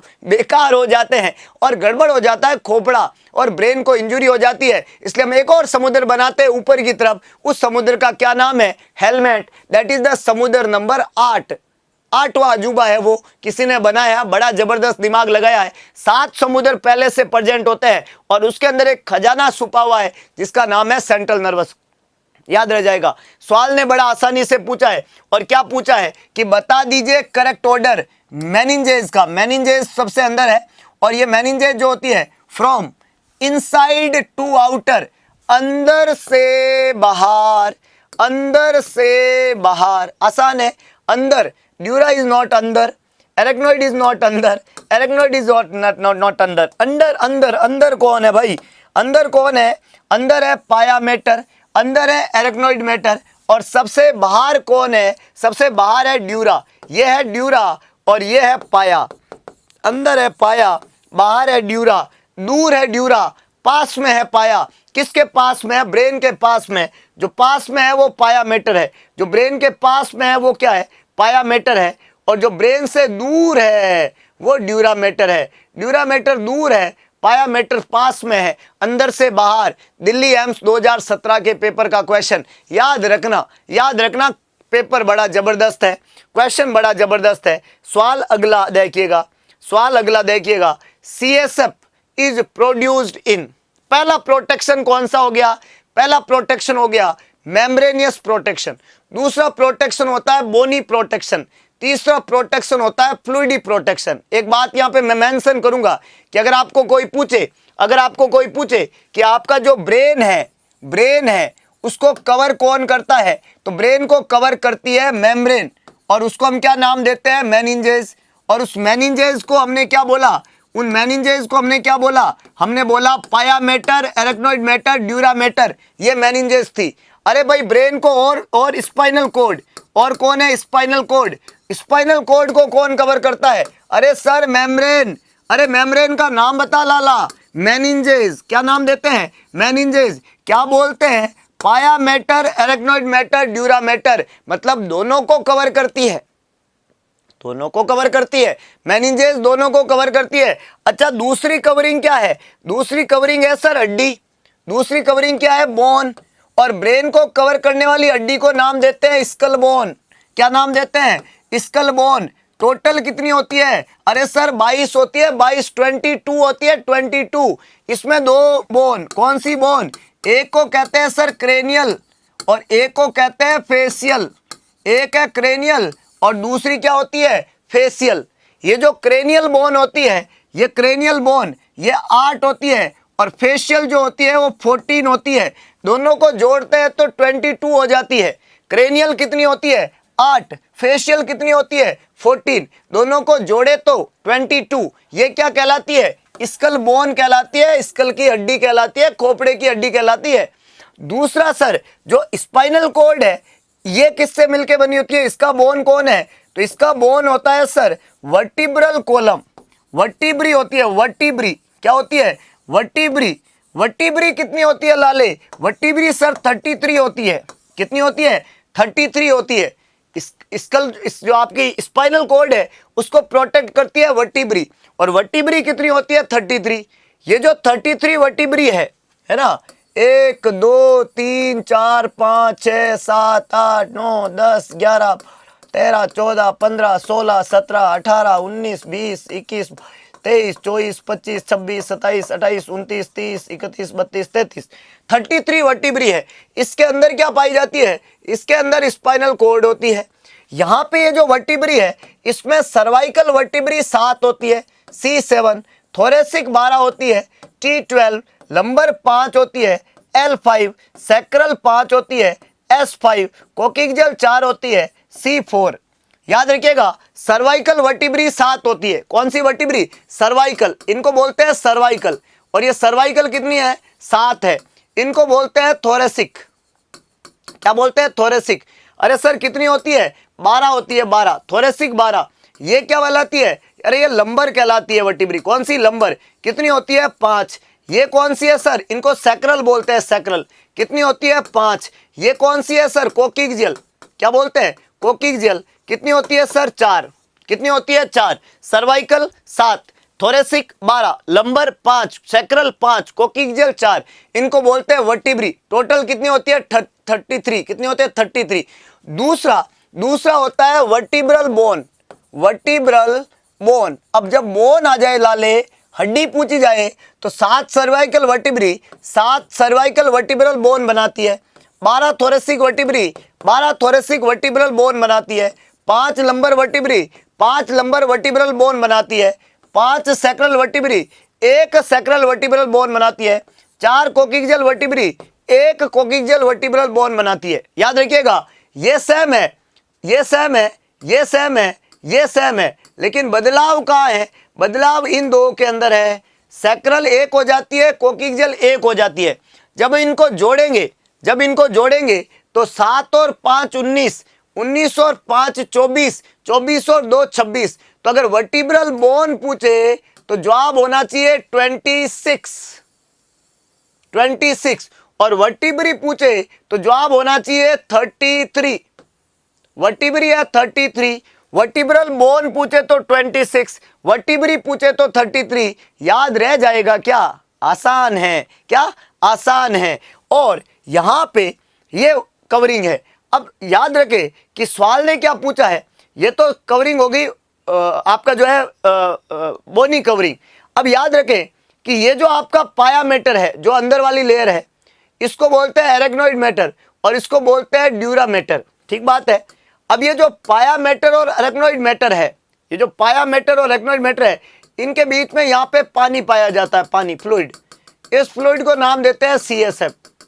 ये एक फ्लूइड होता है और इस फ्लूइड को क्या नाम देते हैं? CSF। ये CSF यहाँ पे पाया जाता है और इस जगह को हम नाम देते हैं सब एरेक्नोइड स्पेस। क्या नाम देते हैं? सब एरेक्नोइड स्पेस। यहाँ पे एक पानी होता है। ये पानी कहाँ पे है? ये पानी पाया एरेक्नोइड मैटर के नीचे है। एरेक्नोइड मैटर जो रहती है इसके नीचे है, इसलिए इस जगह को नाम देते हैं सब एरेक्नोइड स्पेस। सब एरेक्नोइड स्पेस। और इस स्पेस के अंदर पानी जो होता है, इस फ्लूइड को नाम देते हैं CSF। इस पानी को क्या नाम देते हैं? CSF, cerebrospinal fluid. और जगह को क्या नाम देते हैं? जगह को नाम देते हैं सब एरेक्नोइड स्पेस। सब एरेक्नोइड स्पेस। अच्छा, स्पेस इसके नीचे भी है, इसके सब एरेक्नोइड स्पेस है, स्पेस इसके ऊपर भी है। यहाँ पे इस स्पेस को नाम देते हैं हम सब ड्यूरल स्पेस। ड्यूरामेटर के नीचे और ड्यूरामेटर के ऊपर भी जगह है, इसको बोलते हैं एपीड्यूरल। तो एक स्पेस ये है, इसको बोलते हैं सब ड्यूरल, और एक स्पेस ये है, इसको बोलते हैं एपीड्यूरल। एपीड्यूरल। पर सब ड्यूरल और एपीड्यूरल में CSF नहीं होता है। CSF कहाँ होता है? सब एरेक्नोइड स्पेस में होता है। ना तो ये एपीड्यूरल में होता है, ना ये सब ड्यूरल में होता है, ये होता है सब एरेक्नोइड स्पेस में। तो CSF हमेशा पाया जाता है सब एरेक्नोइड स्पेस में। याद रह जाएगा, सब ड्यूरल या एपीड्यूरल में नहीं होता है। अब ये जो CSF है, इस CSF का प्रोडक्शन होता है ब्रेन के अंदर। ये CSF बनता कहाँ है? ब्रेन में। इस ब्रेन में पाए जाते हैं वेंट्रिकल, और ये वेंट्रिकल दो तो होता है लैटरल वेंट्रिकल, एक होता है थर्ड वेंट्रिकल, एक होता है फोर्थ वेंट्रिकल। और फोर्थ वेंट्रिकल से 3 तरह के निकलते हैं यहाँ पे रास्ते। 2 रास्ते तो स्पाइनल कॉर्ड के चारों तरफ खुलेंगे और एक रास्ता ब्रेन के चारों तरफ खुलेगा। ऐसे रास्ते निकलते हैं। यहाँ पे CSF बनता है, जो बनाने का काम कोरोइड प्लेक्सस करता है। और कोरोइड प्लेक्सस जो CSF बनाता है, वो बना हुआ CSF यहाँ से ड्रेन होता है, थर्ड में आता है। ये वेंट्रिकल लेटरल वेंट्रिकल कहलाता है। ये आता है थर्ड में, थर्ड से आता है फोर्थ में, और फोर्थ से आ जाता है सब एरेक्नोइड स्पेस में। तो CSF एक फ्लूइड है जो कहाँ बनता है? ये फ्लूइड बनता ब्रेन में है, वेंट्रिकल में बनता है। वेंट्रिकल इसको ड्रेन करते हैं और ड्रेन होके कहाँ आता है? सब एरेक्नोइड स्पेस में आता है, जो कहाँ पाया जाता है? सेंट्रल नर्वस सिस्टम के चारों तरफ। और ये भी एक तरह की प्रोटेक्शन देता है। ये जो CSF फ्लूइड है ये प्रोटेक्शन देता है हमारे सेंट्रल नर्वस सिस्टम को, ब्रेन को, स्पाइनल कॉर्ड को। तो अगर आपको कोई पूछे कि CSF कौन बनाता है तो CSF वेंट्रिकल के अंदर बनाता है, कोरोइड प्लेक्सस, और बनने के बाद में CSF ड्रेन होता है और कहाँ आता है, सब एराक्नोइड स्पेस में। याद रह जाएगा, आसान है। तो यहाँ पे सवाल ने क्या पूछा आपको कि जो CSF है उसका प्रोडक्शन कौन करता है। तो हमने अभी बताया कि ब्रेन में पाए जाते हैं वेंट्रिकल, और ये जो वेंट्रिकल है इसमें दो लेटरल वेंट्रिकल होते हैं, एक थर्ड वेंट्रिकल होता है और एक फोर्थ वेंट्रिकल होता है। तो ये जो लेटरल वेंट्रिकल है, राइट लेटरल और लेफ्ट लेटरल, एक को थर्ड कहते हैं, एक को फोर्थ वेंट्रिकल कहते हैं। CSF यहाँ पे बनता है, यहाँ से ड्रेन होके थर्ड में आता है, फिर फोर्थ में आता है। तो ये जो लेटरल वेंट्रिकल है इसकी लाइनिंग बनाने का काम अपेंडाइमल सेल का है, और इनको नाम देते हैं कोरोइड प्लेक्सस, कोरोइड प्लेक्सस। और ये लाइनिंग जो कोरोइड प्लेक्सस वाली है ये बनाई किसने थी, अपेंडाइमल सेल ने। अपेंडाइमल क्या है, अपेंडाइमल एक ग्लियल सेल है, और ये अपेंडाइमल सेल जो है वेंट्रिकल की लाइनिंग बनाने का काम करते हैं। ये कोरोइड प्लेक्सस का काम क्या होता है, CSF को सिक्रेट करना। तो CSF को सिक्रेट करने का काम कौन करेगा, कोरोइड प्लेक्सस करेगा। ये जो CSF बनता है, पूरा CSF जो बनता है वो सारा का सारा यहाँ पे नहीं रहता है। मैक्सिमम CSF रीअब्जॉर्ब होता है। एक दिन में CSF 720 ml बनता है और 600 ml CSF को रीअब्जॉर्ब कर लिया जाता है। बनने के बाद में CSF कहाँ जाएगा, सब एराक्नोइड स्पेस में, और वहां पे पाए जाते हैं एराक्नोइड विलाई, वही CSF को वापस क्या कर देते हैं, रीअब्जॉर्ब। तो जो ये CSF बनाता है वो तो कोरोइड प्लेक्सस है, और ये लगभग 700 ml के आसपास बनाता है। 700 ml जितना CSF बनता है उसमें से 600 ml के आसपास उस CSF को क्या कर दिया जाता है, रीअब्जॉर्ब कर दिया जाता है। और रीअब्जॉर्ब करने का श्रेय किसको मिलता है, एराक्नोइड विलाई को मिलता है। ये करता है रीअब्जॉर्ब। इसके अलावा मेडुला ऑब्लोंगेटा जो है वो ब्रेन का पार्ट है। किसका पार्ट है, ब्रेन का पार्ट है। इसका संबंध CSF से नहीं है।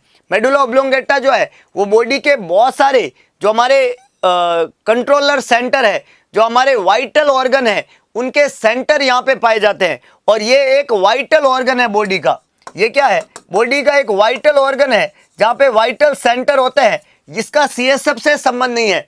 और ऑप्टिक डिस्क जो होती है वो विजन के अंदर मदद करती है। सेकंड क्रेनियल नर्व को ऑप्टिक नर्व कहते हैं, और ये विजन को करवाने में मदद करती है। इसका संबंध भी CSF से नहीं है। तो सेरिब्रोस्पाइनल फ्लूइड कोरोइड प्लेक्सस के द्वारा बनता है, और एराक्नोइड विलाई इसको क्या करते हैं, रीअब्जॉर्ब करते हैं। एराक्नोइड विलाई सब एराक्नोइड स्पेस में पाए जाते हैं, और कोरोइड प्लेक्सस जो है वेंट्रिकल्स की लाइनिंग है। याद रह जाएगा, आसान है। आगे चले, आगे चले। कोई डाउट है तो साथ साथ में पूछते जाइएगा, नहीं तो कमेंट बॉक्स को रापेल से बिल्कुल धीरे नहीं रखना है। और जिनको भी कोई ना कोई प्रॉब्लम आ रही है समझने में, तो याद रखना, किसी ने कहा रख हौसला वो मंजर भी आएगा, प्यासे के पास में चलकर समंदर भी आएगा, होके ना मायूस यूं बैठे मंजिल के मुसाफिर, मंजिल भी मिलेगी और ससुरा मिलने का मजा भी आएगा। तो बस उसी दिन का इंतजार करना। और एक बात ध्यान रखना, रख हौसला, क्या, रख हौसला। अगले क्वेश्चन की तरफ चलते हैं। चलिए भाई, सवाल ये भी जबरदस्त है। और क्या पूछ रहा है, meninges are the covering of. क्या जबरदस्त क्वेश्चन है, क्या जबरदस्त क्वेश्चन है। Meninges are the covering of. जवाब लिखिएगा, जवाब लिखे भाई, सभी लोग जवाब लिखे। धूप बत्ती लगाए, अगरबत्ती लगाए, कुछ भी लगाए, पर जवाब जरूर लिखे।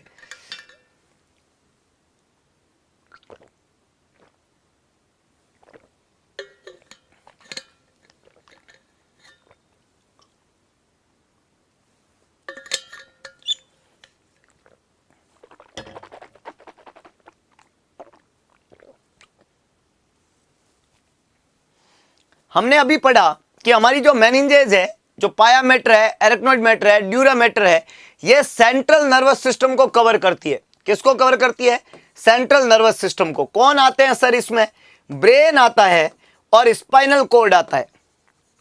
सेंट्रल नर्वस सिस्टम में कौन आता है, एक तो आपका ब्रेन आता है, दूसरा आपका स्पाइनल कॉर्ड आता है। ये बीच वाला जो है ये ब्रेन है, और ये लंबी पूंछ जो है इसको स्पाइनल कॉर्ड कहते हैं। और ये दोनों मिलके किसके अंदर आते हैं, सेंट्रल नर्वस सिस्टम में आते हैं। तो यहाँ पे दो वर्ड मेंशन है, एक ब्रेन और दूसरा हमने क्या लिख रखा है, स्पाइनल कोड। दोनों ही किसके पार्ट है, सेंट्रल नर्वस सिस्टम के। तो करेक्ट आंसर क्या बनेगा, ए बनेगा, central nervous system. The middle layer of meninges, meninges की मिडल लेयर को किस नाम से जानते हैं, dura mater, pia mater, arachnoid mater, choroid mater, choroid plexus. बड़ा इंटरेस्टिंग क्वेश्चन है। हमने अभी बताया आपको कि अगर आपको मेनिंजेस याद रखनी है तो तरीका आसान है, जो पास में है वो पी है, जो दूर में है वो डी है, जो बीच में है वो ए है। जो बीच में है वो कौन है, ए है। बीच में कौन है, ए है। मिडल लेयर पूछी लाले, हाँ अभी भी कुछ लोगों को कंफ्यूजन है। मिडल लेयर पूछी, मिडल मिडल, बीच में बीच में बीच में कौन है, पीछे नहीं, पीछे नहीं, बीच में, ये पीछे है, ड्यूरा मैटर पीछे है। तो ये तो आउटर लेयर है। कौन सी लेयर है, आउटर पूछे तो ये है। अगर इनर पूछे, इनर इनर तो कौन सी है, पाया। कौन सी पूछी, बीच में, क्या जवाब बनेगा, एरेक्नोइड मैटर, ये बीच में है। और ये कोरोइड प्लेक्सस जो है वो सीएसएफ प्रोडक्शन साइट है, सीएसएफ की प्रोडक्शन साइट है। उसको हम किस नाम से जानते हैं, कोरोइड प्लेक्सस के नाम से जानते हैं। सीएसएफ की प्रोडक्शन साइट कोरोइड प्लेक्सस है। बीच वाली लेयर पूछे तो कौन सी है, एरेक्नोइड मैटर है। The part of brain which is responsible for the coordination of movement is, हमारे ब्रेन का वो पार्ट जो हमारी बॉडी के मूवमेंट को कोऑर्डिनेट करने में मदद करता है, उस पार्ट का क्या नाम है, जो आप लिखिएगा। पहला लिखा हुआ है ब्रेन स्टेम, दूसरा है सेरिबेलम, तीसरा है थैलेमस और चौथा है हाइपोथैलेमस। ब्रेन का वो पार्ट जो हमारी बॉडी में कोऑर्डिनेशन करता है, किसको, मूवमेंट को। याद रखिएगा, बॉडी को कोऑर्डिनेट कौन करता है, कोऑर्डिनेट कौन करता है। हमारी बॉडी में जितने भी मूवमेंट है, हमारी बॉडी को कोऑर्डिनेट करने का काम, बैलेंस को बनाने का काम, पोस्चर को बनाने का काम ब्रेन के जिस पार्ट का है उसको सेरिबेलम कहते हैं। वैसे ब्रेन को डिटेल के साथ में हम कल के लेक्चर में और पढ़ने वाले हैं। अभी आपको याद रखना है कोऑर्डिनेशन वाला पार्ट कौन है, सेरिबेलम है। रेस्पिरेटरी सेंटर कहां होता है, याद रखिएगा, रेस्पिरेटरी सेंटर का पूछा है, कहां पाया जाता है ब्रेन के अंदर, मेडुला में, पोन्स में, सेरिबेलम में, थैलेमस के अंदर। रेस्पिरेटरी सेंटर मतलब कौन सा ऑर्गन, वाइटल ऑर्गन है और वाइटल साइन है, वाइटल ऑर्गन है, लंग्स है, रेस्पिरेशन है, लंग्स है, रेस्पिरेशन है। Vital organ, vital centre, vital organ, vital centre मतलब, वाइटल मतलब मेडुला। वाइटल का संबंध हमेशा किससे होता है, मेडुला से। तो करेक्ट आंसर ये है। चाहे आपको कोई भी वाइटल सेंटर पूछे, रेस्पिरेटरी सेंटर, कार्डियोवैस्कुलर सेंटर, कोई भी सेंटर पूछे, वो मेडुला में होता है।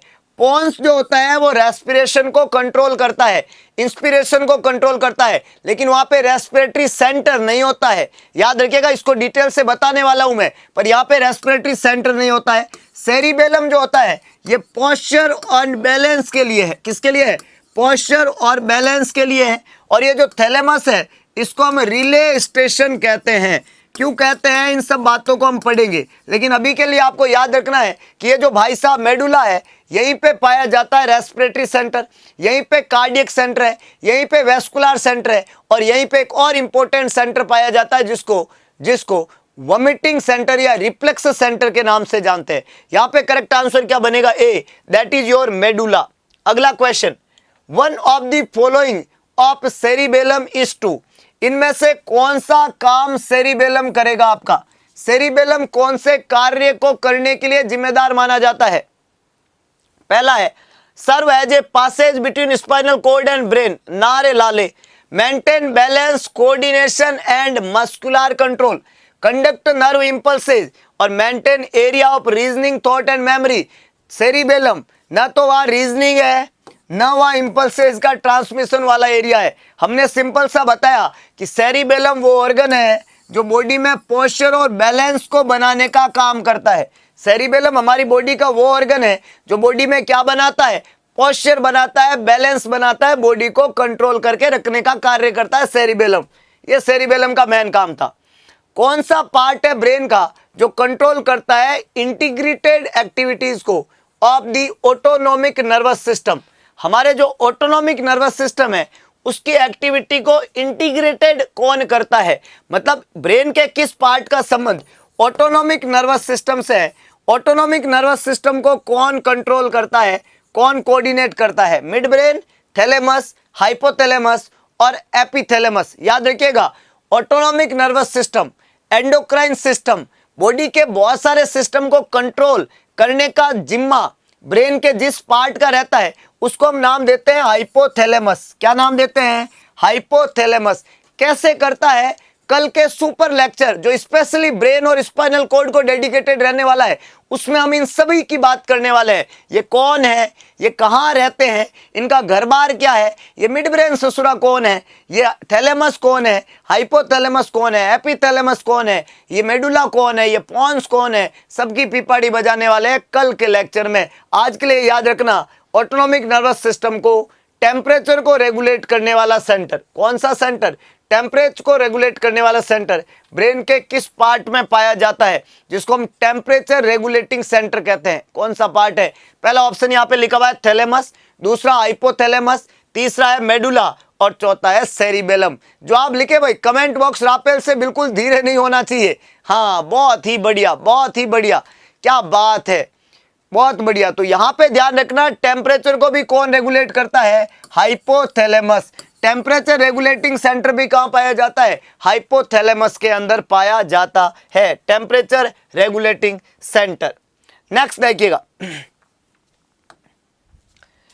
Eating behaviour is regulated by. अगला एक और जबरदस्त क्वेश्चन, ईटिंग बिहेवियर को कौन रेगुलेट करता है? हम जो भी खाते हैं, ये खाने का जो बिहेवियर है कि भाई इतना खा लिया, अब बंद करो, अब और नहीं खाना, और खाना है, ये जो बिहेवियर हम सेट करते हैं, ये बिहेवियर कौन रेगुलेट करता है? हाइपोथैलेमस, एड्रिनल ग्लैंड, पैनक्रियाज और थायराइड ग्लैंड। चार नाम हमने लिखे हैं।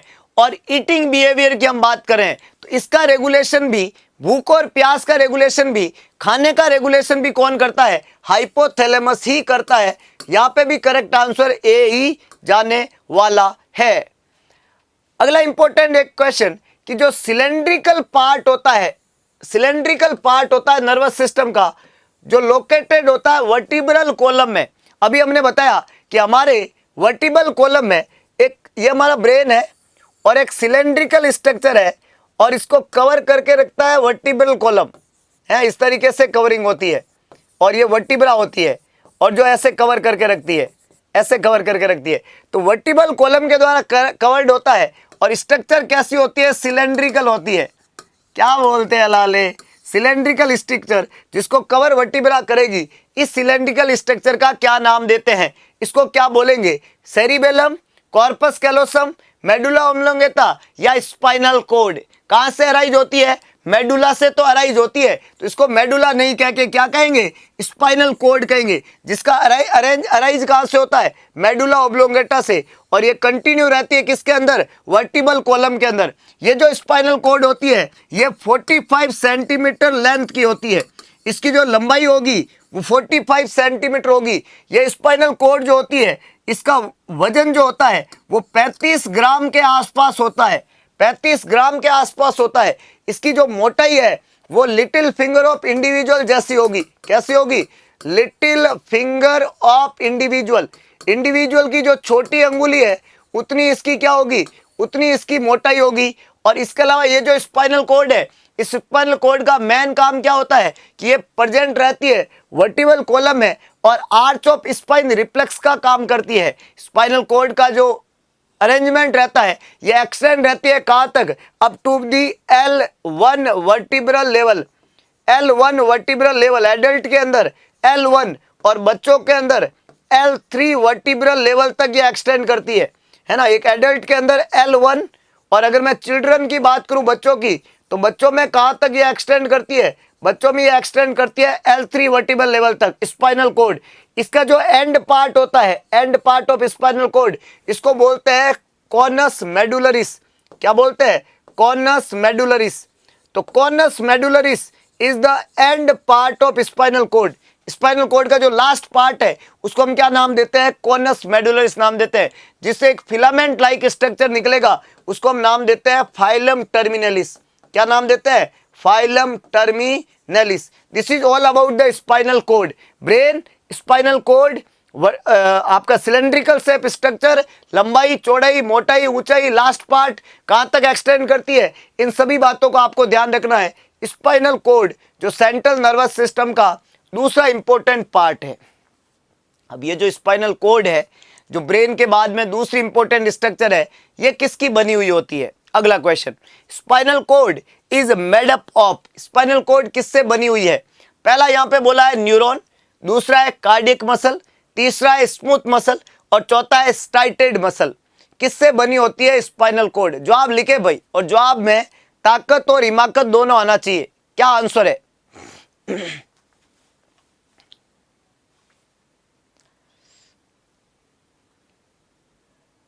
सभी लोग जवाब लिखें। लेट्स सी कि कितने लोग सही जवाब दे पाते हैं, क्योंकि सवाल बड़ा इंटरेस्टिंग है। स्पाइनल कोड जो है, हमने पूछा स्पाइनल कोड जो है वो किससे बनी हुई है? जवाब लिखे। बहुत अच्छे, ये ए लिख रहे हैं सब लोग। अब लिख रहे हैं कि कॉपी पेस्ट कर रहे हैं, ये आइडिया लगाना बड़ा मुश्किल है। समझ रहे बात को? देखो, अपना अपना जवाब अपने पास होना चाहिए और आपके हौसले में दम होना चाहिए, क्योंकि आपके हौसले के बिना जीतना मुश्किल है। किसी ने खूब कहा है कि जब मंजिल ने हौसले से कहा तेरे बस की बात नहीं, ऐसा मंजिल रोज कहेगी। उसके लिए आपको क्या चाहिए? एक हौसला चाहिए। मंजिल ने हौसले से कहा तेरे बस की बात नहीं, हौसले ने मंजिल की आंखों में आंखें डाल के बोला चल झूठी तेरी इतनी औकात नहीं। तो अगर दिखाना चाहते हो मंजिल को औकात, तो अपना हौसला रखे और अपना जवाब लिखे। किसका जवाब लिखे? अपना जवाब लिखे, तो जवाब के सही होने की संभावनाएं बढ़ेगी। हाँ, स्पाइनल कोड जो है किससे मिलके बनी होती है? बड़ी अजीबो गरीब हमने सेल के नाम लिखे हैं और कई लोग क्लीन बोल्ड हो रहे हैं, कई लोग गड़बड़ हो रहे हैं यहाँ पे भाई। हाँ, बहुत बढ़िया। कुछ लोगों ने सी जवाब लिखा है और कुछ लोगों ने डी जवाब लिखा है। कुछ लोगों को तो आइडिया ही नहीं है स्पाइनल कोड किससे मिलके बनी हुई होती है। कुछ लोगों को तो आइडिया नहीं है भाई, आइडिया लगाओ। और कुछ लोगों को तो लग रहा है सर सारे ही सही है। ऐसा नहीं है लाले, ऐसा नहीं है। याद रखिएगा, ये है सेंट्रल नर्वस सिस्टम, इसको ब्रेन कहते हैं, इसको स्पाइनल कोड कहते हैं, और ये सेंट्रल नर्वस सिस्टम है। और सेंट्रल नर्वस सिस्टम जो है वो किससे बन के मिलके बना होता है? सिंपल है, न्यूरॉन से। और न्यूरॉन क्या है? न्यूरॉन सेल है सर। तो अगर स्पाइनल कोड किससे मिलके बनी हुई हो तो यहाँ दिमाग क्या लगाना है भाई? कार्डियक मसल तो हार्ट में होगी ना, कार्डियक मसल हार्ट में होगी। स्ट्राइटेड मसल, स्मूथ मसल का कोई कंसेप्ट नहीं है। मसल जो होती है वो स्केलेटल मसल, स्मूथ मसल और जो कार्डियक मसल है। तो न्यूरॉन जो है वो सेल है, हम मसल नहीं पूछ रहे हैं। ये जो स्ट्राइटेड मसल है, स्मूथ मसल है, कार्डियक मसल है, ये तो मसल के टाइप है लाले, ये तो मसल के टाइप है। स्पाइनल कोड मसल से थोड़ी मिलके बनी होती है। स्पाइनल कोड तो एक ऑर्गन है जो सेल से मिलके बना होता है, और सेल का नाम तो न्यूरॉन है। मसल से कोई ऑर्गन थोड़ी बना है, मसल तो प्रोटेक्ट करती है ऑर्गन को, सेल होती है और सेल का नाम न्यूरॉन है। इतना आसान है। क्लियर है कि नहीं है? बहुत बढ़िया। अगला क्वेश्चन देखिएगा, लेंथ कितनी होती है स्पाइनल कोड की? एक एडल्ट के अंदर, मेल है एडल्ट, और लेंथ पूछ ली है। आई होप कि गलत होने की कोई संभावना नहीं है अभी। जवाब लिखे भाई, जवाब लिखे कि एक मेल है और उसमें स्पाइनल कोड की लेंथ है। तो आपको बताना लेंथ कितनी होती है? 18, 45, 50 और 36। What is the length of spinal cord in a male? बहुत अच्छे। मेल में स्पाइनल कोड की लेंथ कितनी होती है? 45 सेंटीमीटर। ये जो 45 सेंटीमीटर है बड़ा खतरनाक नंबर है। याद रखिएगा, जब हम आईवी स्टैंड की ऊंचाई की बात करते हैं, आईवी स्टैंड की ऊंचाई तो 45 सेंटीमीटर होती है। जब हम फोटोथेरेपी देते हैं, फोटोथेरेपी तो 45 सेंटीमीटर की ऊंचाई पे देते हैं। जब हम किसी मरीज का आईवी स्टैंड को लगाते हैं, आईवी लाइन को लगाते हैं 45। एनीमा देते हैं, एनीमा 45 सेंटीमीटर की ऊंचाई से देते हैं। बर्थ लेंथ जो होती है, जन्म के समय लेंथ, बर्थ लेंथ जो होती है 45 सेंटीमीटर की होती है। ये 45 सेंटीमीटर बहुत मजेदार नंबर है, याद रखिएगा। जब हम बात करते हैं आईवी स्टैंड की ऊंचाई की, फोटोथेरेपी की, एनीमा कैन की, बर्थ लेंथ की, तो ये सभी की सभी। अब मैं बात करूं अम्बिलिकल कोड की, अम्बिलिकल कोड जो होती है वो होती 45 सेंटीमीटर की होती है। स्पाइनल कोड जो होती है वो भी 45 सेंटीमीटर की होती है। ये 45 नंबर एग्जाम में बहुत सारे क्वेश्चन देके जाता है। 45 सेंटीमीटर का आपको ध्यान रखना है। ये 45 सेंटीमीटर जो है बहुत ज्यादा इंपॉर्टेंट नंबर है इन मेडिकल, याद रह जाएगा, आसान है।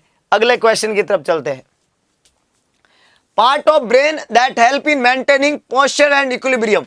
चले, पोस्चर और बैलेंस बनाने वाला पार्ट हमने बोला, अगर आपको पूछे वाइटल पार्ट तो मेडुला है, अगर आपको पूछे सेरिबेलम पोस्चर एंड बैलेंस, अगर आपको पूछे सेरिब्रम थिंकिंग वाला दिमाग, सोचने समझने की क्षमता रखने वाला दिमाग सेरिब्रम, लॉजिकल ब्रेन, और थैलेमस का पूछे तो इसको रिले स्टेशन के नाम से जानते हैं। तो जब आपको पोस्चर बैलेंस कोऑर्डिनेशन का पूछे तो घबराने का जरूरत नहीं है, it's always cerebellum, the organ of posture and balance. वो ऑर्गन जो पोस्चर और बैलेंस बनाने का काम करते हैं उसको सेरिबेलम के नाम से जानते हैं।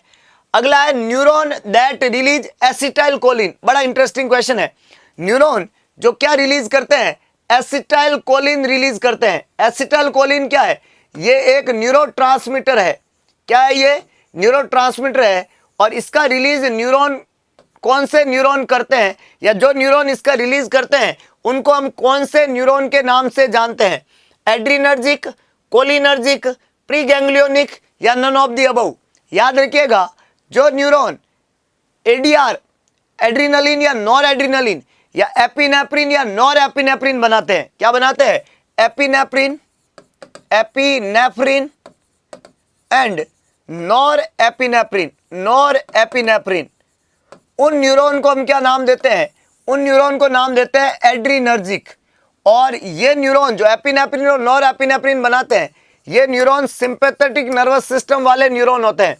सिंपैथेटिक नर्वस सिस्टम वाले एड्रीनर्जिक रेस्पॉन्स देते हैं, एपिनेफ्रिन नॉर एपिनेफ्रिन बनाते हैं।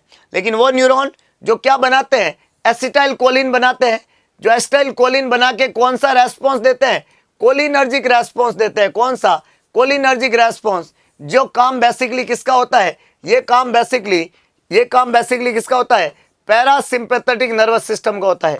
किसका होता है, पैरासिम्पैथेटिक का। सिंपैथेटिक का रेस्पॉन्स हमेशा एड्रीनर्जिक रहेगा और पैरासिम्पैथेटिक का रेस्पॉन्स हमेशा कैसा होगा, कोलिनर्जिक रहेगा। ये दो तरीके के अलग अलग न्यूरॉन अलग अलग रेस्पॉन्स यहाँ पे देते हैं। याद रखिएगा, प्री गैंग्लियोनिक या नन ऑफ दी अबव यहाँ पे जवाब नहीं बनेगा, क्योंकि इन दोनों ही सिस्टम के, चाहे सिंपैथेटिक हो चाहे पैरासिम्पैथेटिक हो, इनके प्री गैंग्लियोनिक फाइबर होते हैं और ये फाइबर हमेशा एसिटाइल कोलिन ही बनाते हैं।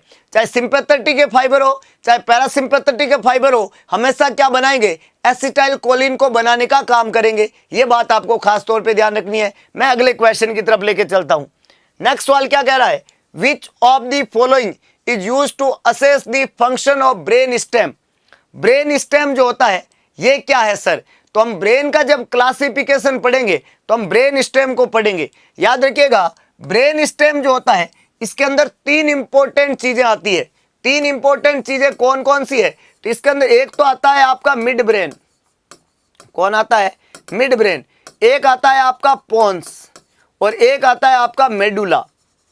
याद रखिएगा, एमपीएम लिखते हैं इसको, एमपीएम, मिड ब्रेन, पोन्स और मेडुला मिलके बनाते हैं ब्रेन स्टेम, बीएस।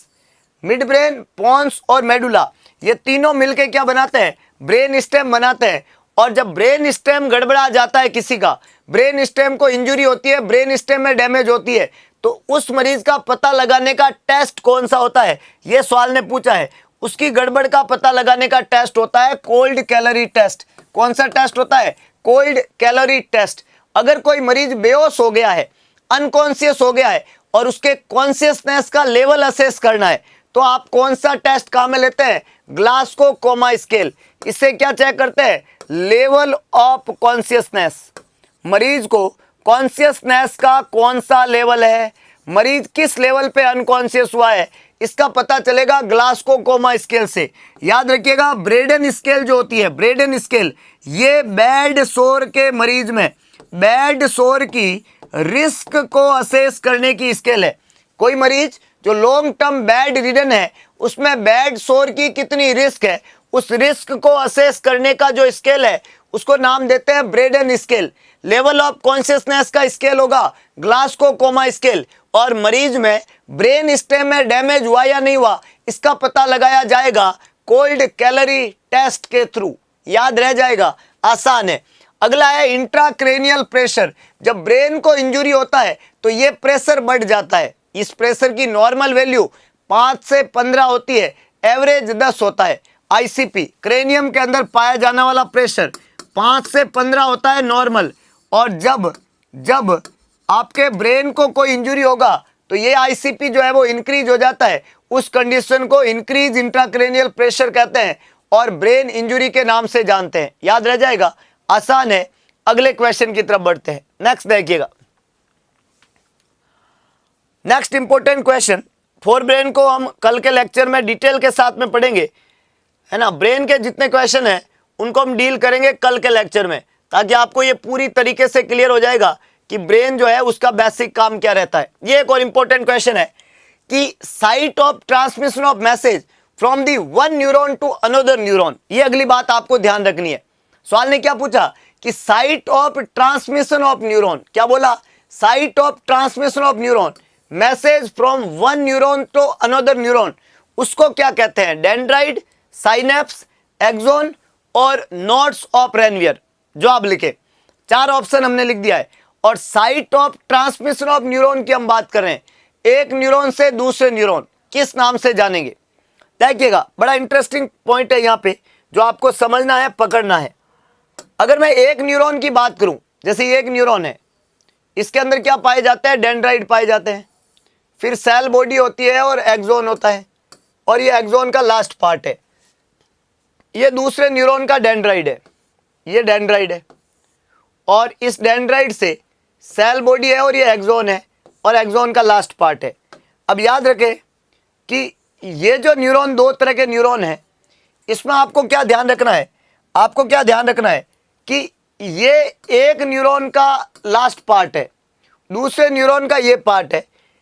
इन 2 न्यूरॉन का आपस में कोई कनेक्शन नहीं होता है, 2 न्यूरॉन आपस में कहीं भी जुड़े हुए नहीं होते हैं। अगर कोई ऑर्गन से मैसेज आया तो ये मैसेज कहाँ जाएगा? डेंड्राइट में, डेंड्राइट से कहाँ जाएगा? सेल बॉडी में, और सेल बॉडी से कहाँ जाएगा? एक्सोन में। अब ये एक्सोन से मैसेज आया यहाँ तक, जब मैसेज यहाँ पे आ जाता है, एंड प्लेट पे आ जाता है, तो यहाँ पे पाई जाती है साइनेप्टिक नोब। क्या पाई जाती है? साइनेप्टिक नोब पाई जाती है, नोब। और ये जो साइनेप्टिक नोब है, मतलब एक घुंडी जैसी संरचना है, उसको बोलते हैं साइनेप्टिक नोब। इस साइनेप्टिक नोब के अंदर, मैं यहाँ पे बनाता हूँ साइनेप्टिक नोब, इस साइनेप्टिक नोब के अंदर बैग लाइक स्ट्रक्चर पाई जाती है, बैग लाइक स्ट्रक्चर पाई जाती है। इनको बोलते हैं साइनेप्टिक वेसाइकल, साइनेप्टिक वेसाइकल। क्या पाई जाती है? Synaptic knob. साइनेप्टिक नोब में बैग लाइक स्ट्रक्चर है, क्या बोलेंगे? Synaptic vesicle. और इस साइनेप्टिक वेसाइकल के अंदर, साइनेप्टिक वेसाइकल के अंदर भरे हुए रहते हैं, भरे हुए रहते हैं। और क्या भरे हुए रहते हैं? न्यूरोट्रांसमीटर। क्या नाम है? Acetyl choline. याद रह जाएगा। जो न्यूरॉन का लास्ट पार्ट है, जो न्यूरॉन का लास्ट पार्ट है, इसको बोलते हैं साइनेप्टिक नोब। साइनेप्टिक नोब में बैग लाइक स्ट्रक्चर होती है, उनको बोलते हैं साइनेप्टिक वेसाइकल। ये बैग लाइक स्ट्रक्चर है, बैग लाइक स्ट्रक्चर है। और इस साइनेप्टिक वेसाइकल के अंदर भरे रहते हैं न्यूरोट्रांसमीटर, जिसका क्या नाम है? Acetyl choline. अब याद रखिएगा, एसिटाइल कोलिन बनता है सेल बॉडी में, और बन के जाता है और यहाँ पे भर के रह जाता है। अब न्यूरॉन का काम क्या होता है? इंपल्सेज को जनरेट करना और उसको कैरी करना। तो न्यूरॉन यहाँ से इंपल्सेज को डेंड्राइट से लेके आया, किधर? सेल बॉडी में। सेल बॉडी से इंपल्सेज को लेके आया एक्सोन को थ्रू, कहाँ पे? एंड पार्ट पे। और जब एंड पार्ट पे इंपल्सेज आ गया, तो अब इंपल्सेज यहाँ से दूसरे न्यूरॉन को जाना है, दोनों के बीच में आपस में कोई कॉन्टेक्ट नहीं है, तो इंपल्सेज ट्रांसमिट कैसे होगा? उसका तरीका देखिएगा।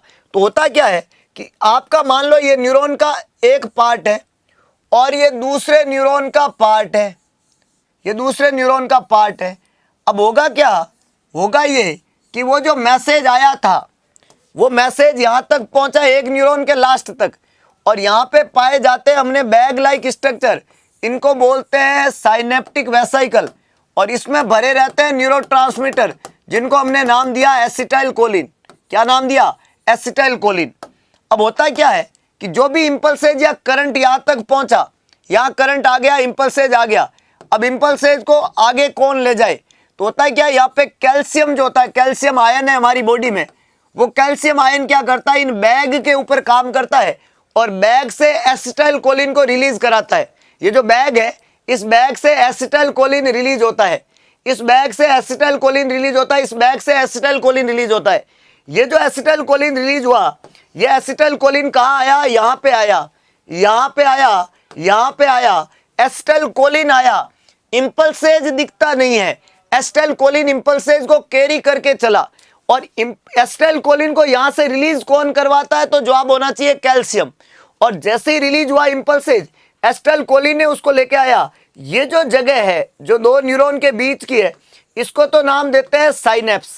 क्या नाम देते हैं, साइनेप्स। और इस साइनेप्स से पहले वाली जो जगह है, इसको बोलते हैं प्री साइनेप्टिक क्लेफ्ट। और इस साइनेप्स के बाद की जगह है, इसको बोलते हैं पोस्ट साइनेप्टिक क्लेफ्ट। याद रह जाएगा, साइनेप्स से पहले प्री साइनेप्टिक क्लेफ्ट, साइनेप्स के बाद में पोस्ट साइनेप्टिक क्लेफ्ट, बीच वाली जगह को साइनेप्स कहते हैं। क्या रिलीज हुए, एसिटाइल कोलिन। अब एसिटाइल कोलिन जो होते हैं वो यहां से यहां तक आएंगे, तो यहां इनको रिसीव करेंगे। इस साइट को रिसेप्टर साइट कहते हैं। कौन सी साइट, रिसेप्टर। और ये साइट कहलाएगी कोलिनर्जिक। एसिटाइल कोलिन की जो रिसेप्टर साइट होती है, ये रिसेप्टर साइट है, ये रिसेप्टर साइट है, ये रिसेप्टर साइट है, इसको नाम देते हैं कोलिनर्जिक साइट। इन्होंने क्या किया, इन्होंने बोला आओ महाराज, आओ महाराज, स्वागत है आपका। किसका स्वागत है, एसिटाइल कोलिन का स्वागत है। और एसिटाइल कोलिन का स्वागत करते हैं, स्वागत करते हैं। ये कहेगा स्वागत नहीं करोगे क्या हमारा, बोले जरूर करेंगे। और ये स्वागत किया और एसिटाइल कोलिन कहाँ पहुंच गया, पोस्ट साइनेप्टिक क्लेफ्ट में। मतलब कहाँ पहुंच गया, दूसरे न्यूरॉन में। मतलब साथ में कौन आ गया, इंपल्स आ गया। क्या आ गया, इंपल्स आ गया। तो एक न्यूरॉन से, प्री साइनेप्टिक क्लेफ्ट से दूसरे न्यूरॉन को, पोस्ट साइनेप्टिक क्लेफ्ट को इंपल्सेस का ट्रांसमिशन होता है। और किसकी मदद से होता है, मदद से होता है एसिटाइल कोलिन की, कैल्शियम आयन की। और इस बीच की जगह को क्या बोलते हैं, साइनेप्स के नाम से जानते हैं। किस नाम से जानते हैं, साइनेप्स के नाम से। कौन सा न्यूरोट्रांसमीटर मदद करता है, एसिटाइल कोलिन मदद करता है। सवाल ने क्या पूछा था आपको, सवाल ने क्या पूछा था कि site of transmission message from one neuron to another neuron. आसान है, दो न्यूरॉन के बीच की जो जगह जहां से इंपल्सेस ट्रांसमिट होगा और एक न्यूरॉन से दूसरे न्यूरॉन में जाएगा और दूसरे न्यूरॉन में उसकी एक साइट है स्वागत की, वो स्वागत करेंगे।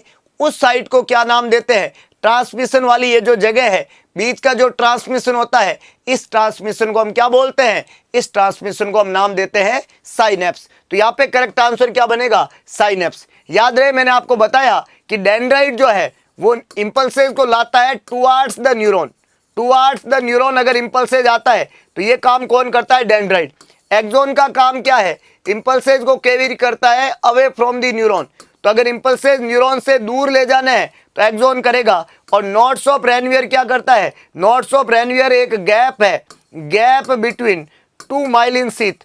दो माइलिन शीथ के बीच में जो जगह रह जाती है, उस बीच वाली जगह को किस नाम से जानते हैं, नोड्स ऑफ रेनवियर के नाम से जानते हैं। एक्सॉन इंपल्सेज को अवे फ्रॉम द न्यूरॉन ले जाता है, डेंड्राइट इंपल्सेज को टुवार्ड्स द न्यूरॉन ले जाता है। और उसके ऊपर पाई जाने वाली शीथ को नाम देते हैं myelin sheath. Myelin sheath central nervous system की बनी हुई होती है, ओलिगोडेंड्रोसाइट्स की, और पेरिफेरल नर्वस सिस्टम की बनी होती है स्वान सेल की। याद रह जाएगा, आसान है, इजी है, क्लियर है। तो ये सारा का सारा नर्वस सिस्टम का बेसिक एनाटॉमी था। हमने आज पढ़ा नर्वस सिस्टम क्या होता है, नर्वस सिस्टम का काम क्या होता है, नर्वस सिस्टम की सेल कौन कौन सी है। दो सेल हमेशा याद रखिएगा, न्यूरॉन सेल और न्यूरोग्लियल सेल। न्यूरॉन सेल जो होती है वो नर्वस सिस्टम की सबसे स्पेसिफिक सेल है, और न्यूरोग्लियल सेल जो होती है वो सपोर्टिंग सेल है। न्यूरॉन से नंबर में 50 गुना ज्यादा होती है। न्यूरोग्लियल सेल 5 होती है, ओलिगोडेंड्रोसाइट, स्वास सेल, एस्ट्रोसाइट्स, माइक्रोग्लियल सेल और अपेंडाइमल सेल। और इसके अलावा हमने बात किया सपोर्टिंग स्ट्रक्चर, जिसमें एक बोनी प्रोटेक्शन है, एक मेम्ब्रेनियस प्रोटेक्शन है जिसको मेनिंजेस कहते हैं, और एक फ्लूइडी प्रोटेक्शन है जिसको सीएसएफ कहते हैं। इसके अलावा नर्वस सिस्टम के क्लासिफिकेशन में सेंट्रल नर्वस सिस्टम है, पेरिफेरल नर्वस सिस्टम है और ऑटोनॉमिक नर्वस सिस्टम है। सेंट्रल नर्वस सिस्टम में ब्रेन और स्पाइनल कॉर्ड आता है, पेरिफेरल नर्वस सिस्टम में क्रेनियल नर्व और स्पाइनल नर्व आती है। ऑटोनोमिक नर्वस सिस्टम में सिंपैथेटिक और पैरासिम्पैथेटिक नर्वस सिस्टम आता है। इसके अलावा न्यूरॉन के बीच की जगह को हम क्या बोलते हैं? साइनेप्स। न्यूरॉन के 3 पार्ट है, डेंड्राइट, सेल बॉडी और एक्सोन। इसके अलावा जो मेनिंजेज है वो 3 होती है, पाया मैटर, एरेक्नोइड मैटर और ड्यूरा मैटर। और जो स्पेस होते हैं वो 3 होते हैं, सब एरेक्नोइड, सब ड्यूरल, एपीड्यूरल। ये सभी बातें आपको ध्यान रखनी है। बोनी प्रोटेक्शन को ध्यान रखना है। फ्लूइड सीएसएफ होता है, सब एरेक्नोइड स्पेस में होता है। कोरोइड प्लेक्सस उसको बनाता है, एरेक्नोइड विलाई उसको रीअब्जॉर्ब करते हैं और वेंट्रिकल्स में उनके बनने का काम होता है और वेंट्रिकल्स सेरिब्रम में पाए जाते हैं। इन सभी बातों को आज के इस लेक्चर में हमने पढ़ा और नर्वस सिस्टम की बेसिक एनाटॉमी को समझने का प्रयत्न किया। आई होप आज का सेशन आपको अच्छा लगा तो इस वीडियो के लास्ट में कमेंट बॉक्स में अपना महत्वपूर्ण सुझाव देना बिल्कुल ना भूले। और याद रहे, कल होगा बड़ा धमाका, लेके आएंगे सेंट्रल नर्वस सिस्टम को। जी हाँ, हम बात करेंगे ब्रेन और स्पाइनल कॉर्ड के बारे में और पूरा खोल के रख देंगे कल दिमाग को। तो कल शाम को ठीक 4:30 बजे ब्रेन और स्पाइनल कॉर्ड के साथ में मिलते हैं। पर किसी ने बड़ा खूब कहा है कि ईश्वर का दिया कभी अल्प नहीं होता, जो टूट जाए वो संकल्प नहीं होता। हार को लक्ष्य से दूर ही रखना मेरे दोस्त, क्योंकि जीत का कोई विकल्प नहीं होता। और सौगंध महादेव की, हम पैदा हुए हैं जीतने के लिए। संकल्प सिर्फ एक है, जब तक तोड़ेंगे नहीं तब तक छोड़ेंगे नहीं। तो मिलते हैं दोबारा एक नए सेशन के साथ में, करेंगे कुछ और धमाकेदार चीजों के बारे में बात। तब तक के लिए जय हिंद, जय भारत, जय महाकाल।